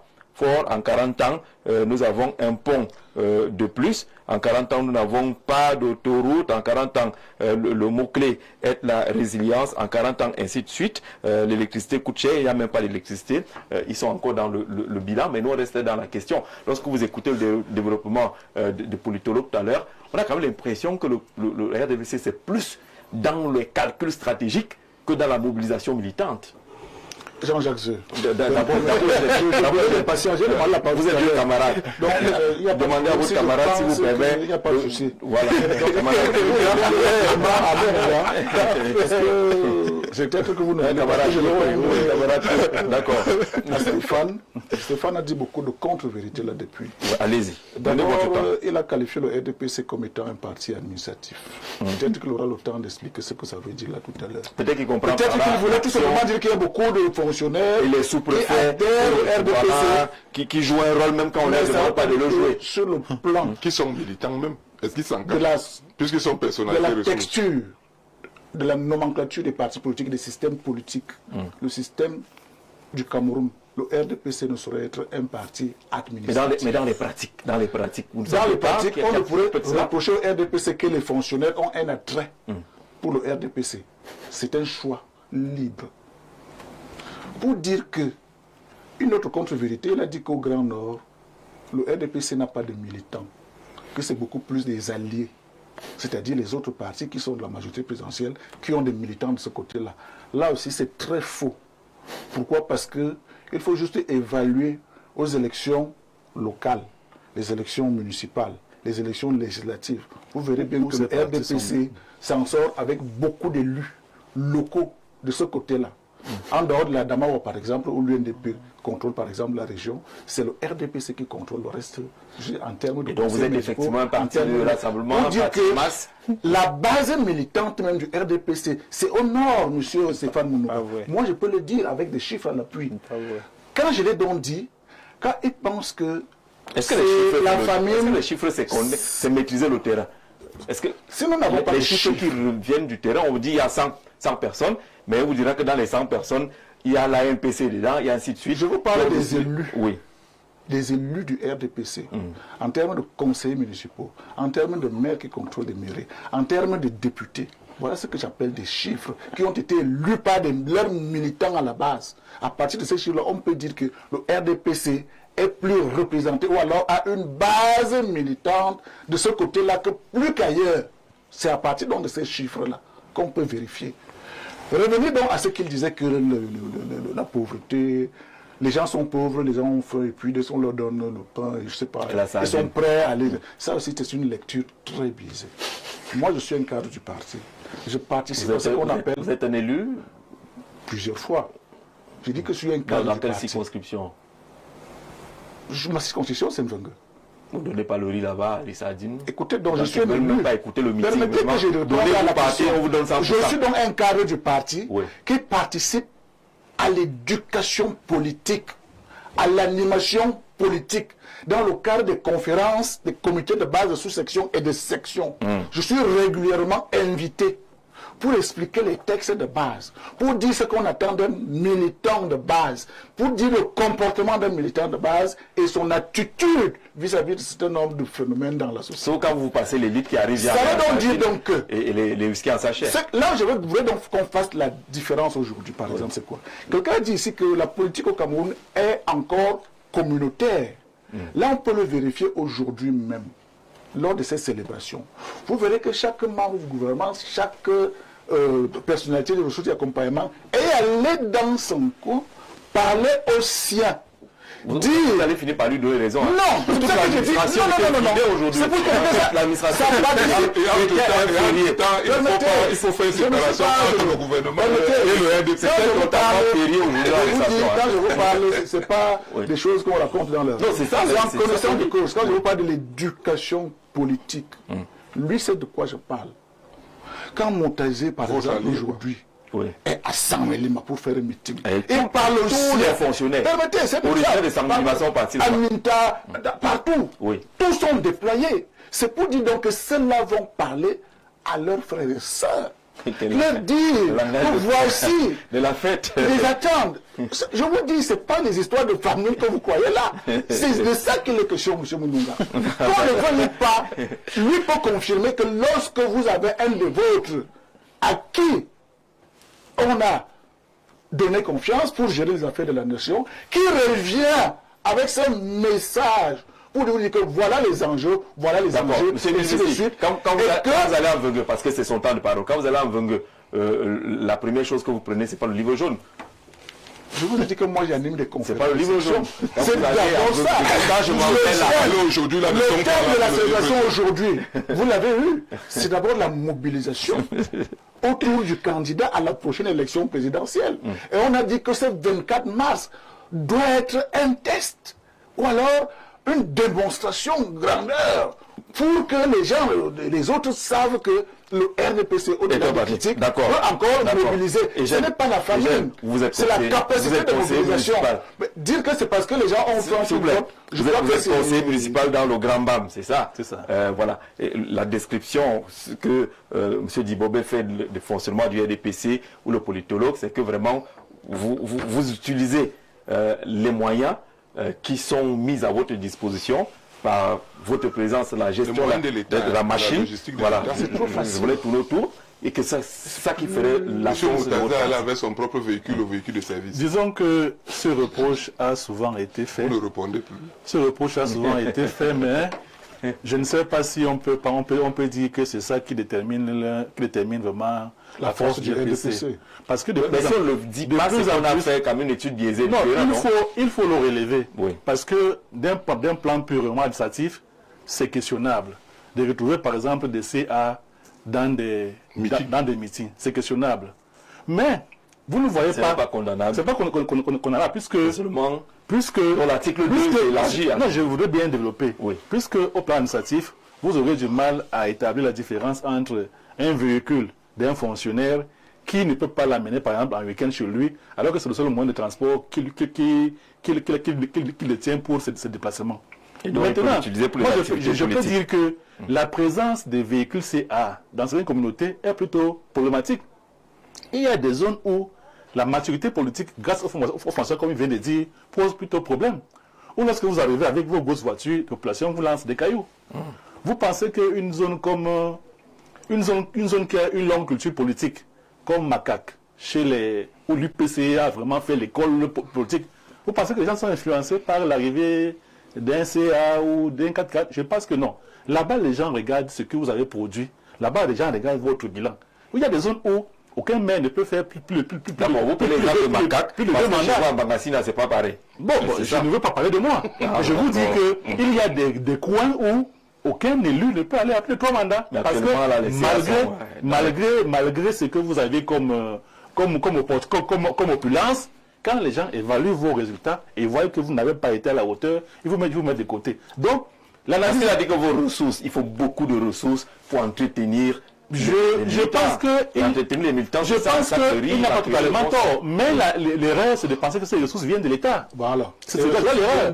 Si moi je vous montre la population qui a été faite dans mon département, vous avez un de vos secrétaires qui avait indiqué que les caisses étaient vides. Permettez-moi de développer, monsieur Jean-Jacques. Chaque section, permettez-moi de développer. Si justement, parce que la piste qu'il montre est une très bonne piste. Il faut se mobiliser. Il faut se visualiser. Si moi je vous parle du Bamekim, je vous dirais que ça fait au moins un mois que nous préparons à célébrer cet événement. C'est les militants qui ont cotisé, qui ont fait les contributions pour s'offrir une bonne fête. Les militants qui ont un bon article 2. Ceux qui pensent que... Vous savez au moins que ceux qui ne peuvent pas se mobiliser vont penser que se sont réunis au palais des sports et ont dit qu'on payait 30 millions de questions les moyens de l'État et le lendemain réclamer la campagne. Pourtant, il s'agit d'un financement auto-centrés sur les militants qui, n'est-ce pas, soutiennent leur parti et veulent le voir progresser. Donc, il faut comprendre, il faut l'intégrer, malgré ce qu'on peut reprocher. Parce qu'en réalité, il peut y avoir des choses à redire. Moi, je ne suis pas ceux qui pensent que le RDPC n'est pas irréprochable, non. Mais ce sur quoi vous voulez mettre le doigt n'est pas l'essentiel. Mettez le doigt ailleurs. Le RDPC a d'abord des militants convaincus qui adhèrent à leur parti et qui tiennent compte de l'environnement sociologique, comme il a dit. Vous n'avez pas pensé qu'aujourd'hui, lorsque un ministre parle chez lui, les gens vont le regarder comme si il n'impactait pas sur eux. Il y a un impact. Et à vous de travailler pour inverser la tendance. Nous, on ne va pas vous offrir des conseils. Mais parce que justement, il passe le temps à se plaindre, à parler des choses périphériques, les poubelles, les choses qui, même aux États-Unis, le chômage existe. N'en parlons pas de la France. Il n'y a pas un pays au monde où il n'y a pas de chômage. Et je peux vous dire que si on pouvait faire une étude économique statistique, vous verrez que le Cameroun a beaucoup évolué. Le Cameroun de 82 n'est pas le Cameroun de 2025. Le Cameroun a évolué sur tous les plans. Au plan économique, au plan social, le Cameroun a beaucoup évolué. Et malheureusement, ceux qui ne sont pas dans la dynamique de pouvoir ne voient pas l'évolution là. Ne voient pas. Voilà. Ils ne voient que les poubelles d'il y a 2 jours, les poubelles qu'on peut enlever en 2 jours. Que tout un premier ministre a réuni les ministres pour parler de la poubelle, non? Tout à fait. C'est pas une petite affaire. C'est une petite affaire. Lorsqu'on parlait d'un problème périphérique, c'est parce qu'il a fait que c'est comme la vitrine. C'est la vitrine des 40 ans. C'est pas un problème que les gens vont. C'est pas un problème fondamental. Ça rentre dans le bien-être que le gouvernement recherche. Il est bon que la ville soit propre, mais ce n'est pas un indicateur pour pouvoir évaluer 40 années de pouvoir. Mais un pays qui a su sauvegarder son unité nationale, qui était cher. Lorsqu'on parle de l'héritage de l'UNC, les gens ne comprennent pas ce que ça veut dire. Oui. Nous partons d'un pays qui avait des problèmes d'unité nationale. Et d'un pays qui vient d'être colonisé. Donc on a encore des grandes décolonisations. Et pour arriver à un pays pacifique, il fallait pacifier le pays. Et c'est le RDPC qui arrive donc avec ce projet libérateur. Où aujourd'hui, on peut s'exprimer là comme des bons citoyens du monde. Parce que justement, le RDPC a eu un projet. Le projet de la liberté, le projet économique, de la démocratie. Donc voilà autant de choses que le RDPC a apporté dans ce pays. La liberté. La liberté, elle est essentielle. Pour ceux qui ont vécu les années de colonisation et même les années d'indépendance, ils savent que ce n'était pas le cas. D'accord? Il faut être mieux pour ne pas comprendre, pour ne pas percevoir l'apport du RDPC dans la masse camerounaise. Mais quels sont ces lieux qui ne voient que les poubelles? Vraiment, c'est quand même compliqué dans cette affaire-là. Bonsoir, le grand soir, RDPC 40 ans. Il n'est pas beaucoup plus fort que les autres. Une équipe qui s'est mise dans la poche, la Confédération, les organisateurs ainsi que les arbitres d'un championnat ne peut se moquer que d'elle-même quand elle jubile après victoire. L'ère du verseau est venue faire la lumière sur certaines pratiques vicieuses telles que les motions de soutien, des morts et des gens sans leur consentement. Il y a des motions de soutien des morts, non-respect des décisions de justice, cas du PCRN, ni même des lois, article 80 du Code électoral, utilisation de dispositifs administratifs et financiers de l'État pour se déployer, la clochardisation des zones dites chasse gardée en contexte des règles de jeu moins biaisées. Ce parti ne se révélera suffisamment faible, monsieur Zé, et moi je dirais beaucoup plus fourbe. Bertrand depuis Marois pour sa contribution. Alors, monsieur du RDPC doit arrêter de nous faire des discours creux qui ne nous apportent rien de substantiel dans le vécu quotidien des Camerounais. Pas de route, ainsi de suite, ainsi de suite. Vous aussi, vous devez répondre à la question. Pour qu'on avance, ces observations-là, on les recense tous les jours. Élisée depuis Kribi, dites-nous si le RDPC est véritablement fort ou pas, et comment faire s'il est fort pour le détrôner. Monsieur Zé, je suis né, j'ai trouvé le président Paul Biya, mais pour moi, j'aimerais qu'on les change. Bon, qu'on le change. Par contre, les autres candidats ne nous amènent pas à aller voter. Je suis un anti-RDPC, mais je préfère toujours voter ce parti. Théophile, qui semble ne pas voir quelque chose en face qui pourrait déterminer son choix. Monsieur Zé, je suis Tom de Yaoundé et vous essayez de passer le micro au hasard à la population. Vous serez dessus des résultats du RDPC est un parti de déception. Tout pour leurs enfants et famille, et rien pour les autres, le tout-ci. On a la rage. Ils vont partir tout simplement. Alors, comment le faire? Bonsoir, M. Jean-Jacques Zé. Donc, Messi et Toundé et Jeune qui sont là ne peuvent pas diriger ce pays. Pourquoi Toundé et Jeune ne peut pas dire que la route Ombessa-Bangassine à 18 km, on fait 3 heures de temps en saison de pluie? Combien de jeunes de l'arrondissement de Bangassina sont diplômés et obligés de rentrer au village, faire les champs pour survivre? Honte à eux. Est-ce que Bangassina a la lumière? Ne parlons pas de l'état piteux des routes. Je suis M. Augustin depuis Afanoyoa Yaoundé, 3e, qui s'adresse à vous. Hein. Il nous parle de Bangassina. Peut-être que vous avez caché la souffrance de Bangassina. M. Jean-Jacques Zé, on ne peut pas infantiliser les Camerounais en réduisant les militants d'un parti à l'origine de son leader. Je pense que c'est un construit bien huilé. Pensez-vous que les militants du RDPC se trouvent uniquement dans le sud? Après 1992, ils ont dit plus jamais ça. Ils ont forgé la machine surtout, sauf sur la mobilisation. Avec un bilan comme celui du RDPC depuis de longues années, quelle personne de bon sens peut lui donner sa voix? Tati Pierre, dont les 71% qui votent pour le candidat du RDPC sont les Camerounais qui n'ont pas de bon sens. Bonsoir à vous, votre intervenant qui parle de son village a une bonne vision de la politique au Cameroun. Merci pour le bon choix de certains panélistes. Thierry depuis Kribi qui suit cette émission là-bas. On salue Kribi. Bonsoir Jean-Jacques Zé. En 40 ans, pourquoi ils ne tiennent que les mêmes discours? La preuve, leur communicant sur le plateau. Presque jamais on a entendu un des leurs faire une autocritique de leur bilan. Apparemment, toujours positif dans l'ensemble, selon eux. Gabriel Douala Akwa, on salue la capitale, le candidat Guidjoy. Félicitations au parti l'UNC, car grâce à ce parti, nous avons compris que le Cameroun peut se développer si nous avons des hommes forts comme à son temps, ce président. Cependant, le RDPC est arrivé en trouvant un pays en développement, mais aujourd'hui, c'est un pays qu'on ne sait plus quel nom donner. Pourquoi revenir sur les malaises connus au vu de tous? Mais aujourd'hui, nous disons au peuple de faire confiance aux jeunes et non au titre ou au diplôme qu'on brandit pour détourner les vrais problèmes. La refondation du Cameroun, c'est maintenant. Patrice Christ-Ndiyo, le candidat qui combat pour le peuple. Il était sur notre plateau la semaine dernière. Mais je reste encore sur la question. Est-ce que la force du RDPC, entre guillemets, n'est pas également la force de son héritage? Parce qu'on s'élève 40 ans, mais le RDPC est beaucoup plus vieux que cela. Non, il faut rappeler ici à ceux qui nous écoutent, quand vous analysez la jeunesse de l'État du Cameroun, en réalité, c'est une continuité. Parce qu'il y a un élément central qui va amener ou qui va pousser le président de la République justement à passer de l'UNC au RDPC.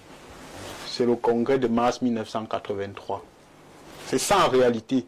S'il n'y avait pas eu cet incident, on serait toujours dans l'UNC. C'était quoi l'incident? L'incident, c'était que le président Ahidjo avait démissionné de la tête de l'État du Cameroun, mais n'avait pas démissionné de la tête de l'UNC. Et pendant le congrès, il se posait dans une question. M. Ahidjo restait le président de l'UNC, pendant que M. Paul Biya était le président de la République du Cameroun. Il y avait donc une question de protocole. Qui devait venir avant ou après l'autre? Et le président de la République estimait qu'il était le président de la République. La primauté de l'État. C'est lui qui devait arriver le dernier. Il y a eu un débat par rapport à ça. Et pour son Excellence Amadou Ahidjo, le parti était au-dessus de l'État. Parce qu'il pensait que le parti devait définir la politique de la nation. Et le gouvernement devait simplement se charger d'implémenter cette politique de la nation-là. Et son Excellence Paul Biya ira même répondre dans une radio que je ne vais pas citer ici, en disant qu'en réalité, le président Ahidjo se trompe. En droit constitutionnel, l'État est au-dessus du parti. Voilà les véritables raisons qui vont conduire justement à la naissance du Rassemblement démocratique pour le peuple camerounais à Bamenda. C'est pour dire qu'en réalité, c'est l'UNC. Donc, en réalité, c'est un parti qui date de 1966, qui a réuni, parce que c'est même un parti unifié, pas un parti unique, qui avait unifié certaines forces en 1966 qui a continué d'exister jusqu'aujourd'hui. Donc oui, je réponds à votre question, le RDPC bénéficie aussi de cet héritage-là et c'est ça qui fait la force du RDPC parce que parlant de l'implantation dont il se vend, L'implantation nationale. des partis politiques, Oui. en réalité, ce sont les impôts des Camerounais qui ont construit la plupart Des maisons du parti. des maisons du parti. Pourquoi? Parce que c'était un parti-État. Parce que M. Aïdjo, le président de la République de l'époque, pensait justement que c'était le parti qui était le bras séculier de l'État. Donc la plupart des maisons de parti qu'ils ont aujourd'hui, ce ne sont pas les militants de l'UNC qui ont cotisé pour construire ces maisons. Ce sont les impôts des Camerounais. Donc il y a même aussi eu une mauvaise, j'ai envie de dire un dol avec l'avènement du multipartisme. On aurait dû redistribuer ces maisons de parti à tous les partis politiques qui avaient été créés ou renouvelés en 1990 pour qu'il y ait un équilibre. Donc vous voyez qu'en réalité, vous avez un gros héritage qu'il ne faut pas négliger. C'est pour ça aussi que nos frères de l'opposition doivent comprendre que pour combattre une telle force, on ne peut pas combattre ça seul. Ça, moi j'insiste dessus. Vous ne pouvez pas combattre une telle machine seule. Vous avez besoin de vous unir parce que le plus fort n'est jamais assez fort devant une coalition de faibles. J'insiste et je persiste en disant à l'opposition qu'ils doivent s'unir. Et ce n'est pas une union, j'ai envie de dire, de 2 mois, contrairement à ce que les gens pensent. Pour battre le RDPC en 2032, c'est maintenant qu'il faut travailler. Ce n'est pas en 2030 que vous allez venir travailler et penser que vous allez battre une telle machine. C'est pour dire que c'est cuit pour 2025 déjà? Pas peut-être, parce que je ne suis pas Pas la futurologie. Je ne fais pas dans la futurologie et je ne suis pas peut-être dans leur secret. Oui. Mais je suis en train de dire, pour pouvoir battre le RDPC en 2032, c'est maintenant qu'on prépare les élections de 2032. C'est un peu comme le football. Les gens se plaignent que les pays africains ne vont jamais loin dans le mondial, mais j'ai envie de vous dire que toutes les nations que vous voyez jouer les demi-finales, finales à la Coupe du Monde, directement au lendemain du mondial, eux, ils préparent déjà l'autre mondial. Ils ne préparent pas les éliminatoires du mondial. Ils préparent le mondial. Et c'est comme ça que nos partis d'opposition doivent se comporter, parce qu'en réalité, qu'on le veuille ou pas, le RDPC est une très grosse machine. Alors, la plupart des messages que nous recevons présentent des peintures assez lugubres de la gestion du RDPC. Il n'y a presque rien de positif. Je ne sais pas si les soutiens du RDPC, eux, n'ont pas le téléphone pour y agir. Mais ils nous rappellent quand même les chiffres qui montrent que le parti est fort. Que pour eux, là, il n'y a rien à dire. Tapez la bouche comme vous voulez. Mais nous, on est fort parce qu'on a 80. Ils disent qu'on a 94 sénateurs sur 100, qu'on a 152 députés sur 180, qu'on a 540 conseillers régionaux, qu'on a 316 mairies RDPC, alors que c'est vraiment l'opposition peut dire qu'on n'est pas fort, on ne fait pas, on ne construit pas totalement les routes, mais il y a une majorité qui montre que ça va, ça avance. Chaminou, on n'a pas encore parlé. Vous avez expliquer bien RDPC. C'est la coalition. Non, mais je veux m'assurer que la question. Il ne pas perdre ses idées, peut-être. Pour dire que. Vous arrachez la parole à un biaïste. Pour dire que. C'est les mêmes personnes. C'est pas le complot que vous avez contre moi. Non, c'est Vous voulez que les militants, en fait, les certains n'écrivent pas pour défendre le RDPC, mais vous refusez délibérément la parole au représentant. On a appelé 2 ici sur le plateau. C'est ça donc que je veux réagir en disant que. Tous les biaïstes sont nombreux. Par rapport à ce que le politologue dit, donc le débat sur le RDPC serait-il un parti du pouvoir, un parti État Administratif, et parti autres et État. tout et tout. Je crois qu'il vient de donner là quelques éléments de façon épars sur la question. Vous voyez? Mais de toutes les façons, quand vous convoquez un sociologue italien comme Abraham Gramsci, qui vous parle du bloc historique en sociologie politique, vous verrez que lorsque nous voyons aujourd'hui le pouvoir qui est en place, il est bien là depuis. C'est pour ça que moi je m'amuse quand les gens disent qu'après bien le RDPC va disparaître. Ils ne comprennent rien à rien du pouvoir. Et effectivement, c'est ces éléments-là qui constituent la force du RDPC. Contrairement à ceux qui pensent que avec bien le pouvoir va partir. Parce que le RDPC qui est issu de l'UNC a des fondements, des pilier dans tout le Cameroun. Parce que c'est d'abord un parti qui visait l'unification du pays, l'unité de tous les Camerounais, la pacification du pays. Et les Camerounais sont extrêmement sensibles à ces valeurs-là. Tout à l'heure, on n'a pas beaucoup de temps pour parler. Qu'est-ce qui fait la force du RDPC? C'est son message de paix aussi. Contrairement aux difficultés que les Camerounais rencontrent. Les gens sont sensibles à la paix. À la stabilité. Par rapport aux difficultés, aux contingences, aux conjonctures historiques rencontrées. Le RDPC, c'est la colombe. C'est la colombe. C'est l'incarnation si ce n'est pas le RDPC, de la paix. personne d'autre ne peut donner la paix. C'est pour ça que je vous ai dit que quand vous lisez Abraham Gramsci, voilà. ces partis Avec deux politiques régions en guerre. ont été Toi-même. tissés sur ces piliers-là. L'unité nationale, la paix. Aujourd'hui, nous savons que ces valeurs sont bien bousculées avec le tribalisme rampant. Vous voyez?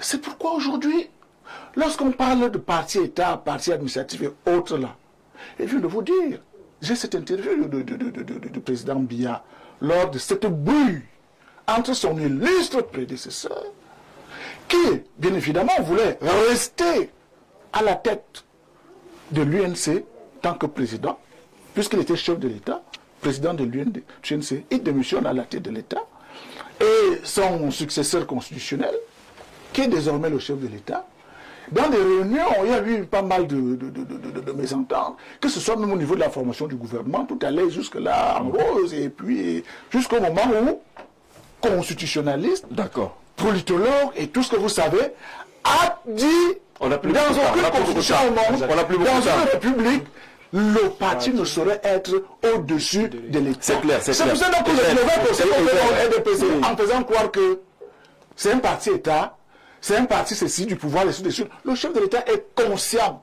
que dans ses attributions du chef de l'État, chef du parti, ça reste très loin.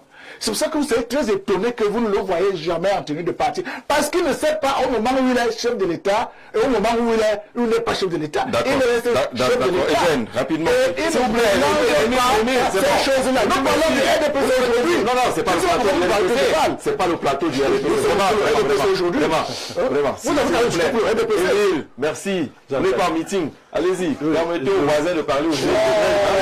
Vous étouffez votre premier camarade. Je voudrais justement, avec votre permission, mettre un petit accent sur une préoccupation. Il y a un frère là qui certainement est des Mangasina qui a dû dire que les jeunes prennent les diplômes et pas faire l'agriculture. Là encore, c'est un point qui est important qu'il faut préciser. La jeunesse n'a pas compris effectivement que lorsqu'on est chef d'État, on oriente. On n'a pas dit que l'agriculture est l'affaire des non-diplômés.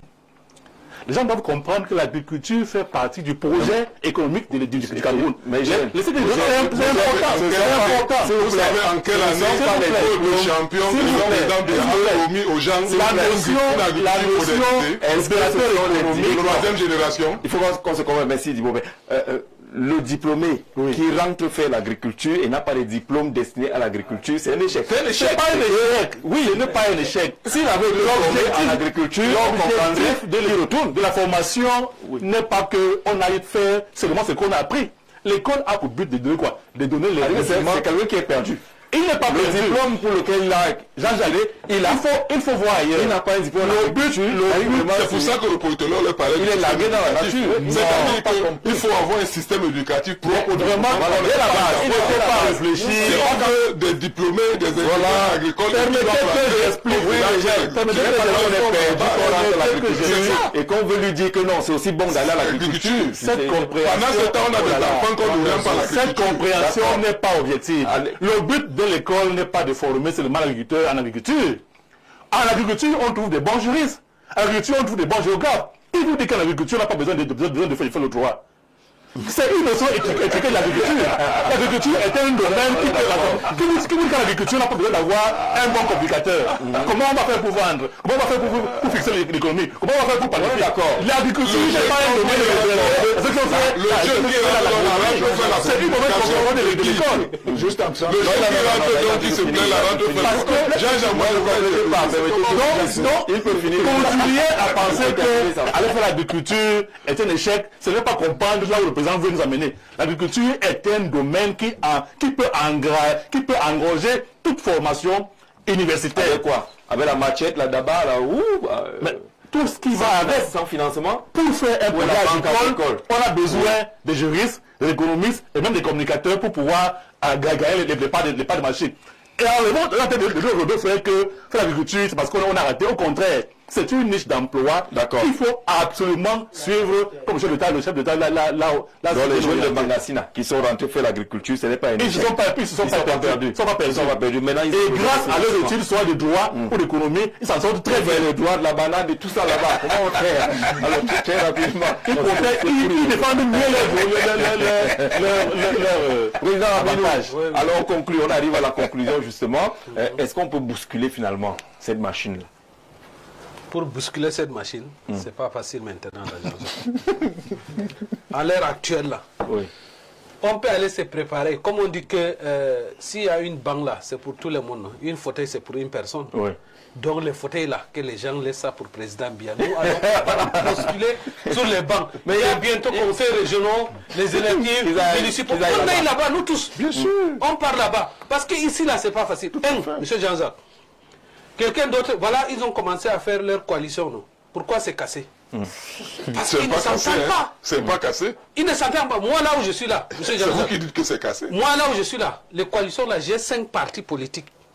Du Nord, à tout moment, quand vous m'appelez, je vais vous donner. Vous mobilisez les 5. J'ai déjà 5 là. C'est moi qui contrôle. Parce que ces enfants, parce que ces enfants, M. Jean-Jacques, avant que leur papa ne décède, m'ont confié ses enfants. Beaucoup de gens ont tourné là avec les millions pour acheter les partis, dit que non. Voici notre tonton où le père a demandé s'il ne vit pas qu'on le suit. Voilà. Donc j'ai 5 partis. Vous comprenez? Là où vous partez, là, ils sont. Et quand vous voyez même nos élus là, vous prenez les Bello, les Moussa, les grands là, qui sont alliés dans la majorité présentée avec président Biya, pas avec RDPC, parce qu'ils ont l'air alliés. Si le jour que eux-mêmes ils disent que bon, président Biya dit que bon, moi je me retire, je ne suis pas là. Vous pensez que c'est là? Si nous on dit qu'on va faire une coalition là, nous on s'entend. Parce que nous avons 3 régions, M. Jean-Jacques. Quel qu'en soit le cas, nous avons 3 régions, on parle les mêmes patoires. Et aujourd'hui, chacun, quand je viens chez toi, je dis que mon frère, chez moi là, je n'ai pas de route. Au moins, on s'entend là, tu vas me donner la route. Si maintenant je viens chez Jean-Jacques, on ne s'entend pas.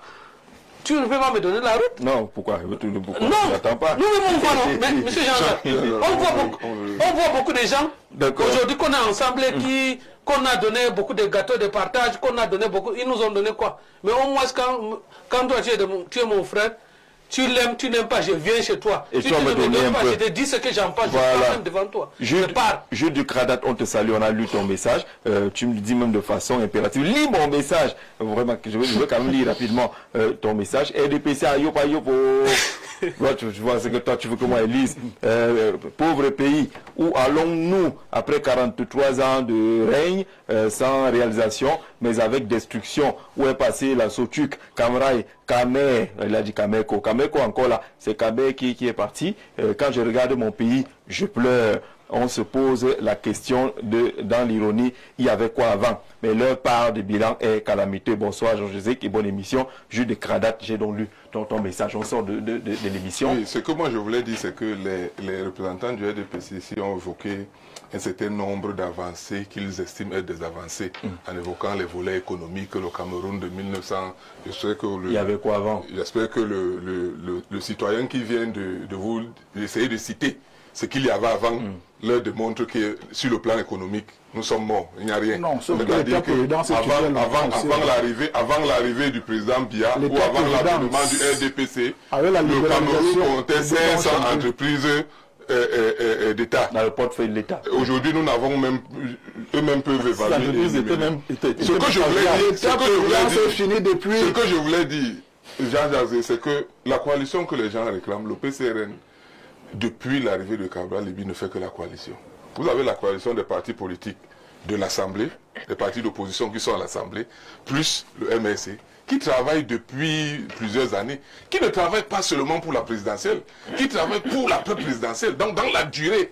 Donc c'est pour ça que je vous ai dit tout à l'heure que je suis amusé de voir un adversaire dans un match de football vous dire comment faire pour le battre. Moi je suis étonné. Nous travaillons depuis. Et depuis 2016, nous ne prenons que la coalition des partis politiques. Et je peux rassurer les uns et les autres que le président Kabel l'a dit. Même s'il faut que lui s'efface pour que la coalition ait lieu et qu'il y ait changement à la tête de l'État du Cameroun, il le fera. Mais toutefois, elle ne sera pas une coalition où on va venir dans les plateaux dire que hier on était réunis, on a dit que c'est celui-ci, c'est l'autre. Non, parce que même au temps de l'Union pour le changement, le nom du candidat à la coalition a été dévoilé à quelques jours seulement avant l'élection. Donc vous allez souffrir que les partis d'opposition soient en train de travailler, mais ne portent pas votre attention la quintessence de leurs travaux. Le travail est en train d'être fait. Il y aura plusieurs coalitions ou il y aura une coalition, sauf que les coalitions, elles sont en train de se composer. Mais pour battre le RDPC, nous le disons, en 2018, le PCR a encaissé, en sachant que nous n'étions pas sur plus de la moitié du territoire national. Aujourd'hui, maintenant, c'est pas le cas. Nous sommes dans 300 communes. Ce n'est pas vrai. Nous savons pourquoi votre camarade de l'AT. C'est pour ça que votre camarade. Je vous fais une confidence. Votre camarade de l'AT s'agit depuis parce que il connaît le défi. Mais sauf qu'il travaille pour nous. Chaque fois où il interdit une de nos réunions, il nous permet d'évaluer la représentativité du mouvement dans la zone où nous interdit de travailler. Quand vous dites que vous avez apporté la liberté, vous avez apporté la démocratie. La démocratie. De quelle liberté vous parlez? Lorsque vous interdisez à un parti, à un président de parti politique ou à un parti politique d'aller se déployer dans une région, vous dites que vous faites la liberté. Lorsque vous dites qu'il y a la paix, nous avons besoin de la région. Vous dites qu'il y a la paix. D'accord, c'est terminé. C'est terminé. On va permettre aux militants du RDPC d'aller au comité central. Il y a un fait qui se poursuit là-bas. Les meetings et autres. Monsieur, merci d'être venu réfléchir avec nous sur ce qui fait la force du RDPC. Chacun a donné son argument là-dessus. Mais il n'en demeure pas moins que c'est jour de fête et on ne va pas perturber la fête. C'est pour ça qu'on vous laisse aller participer à cette fête.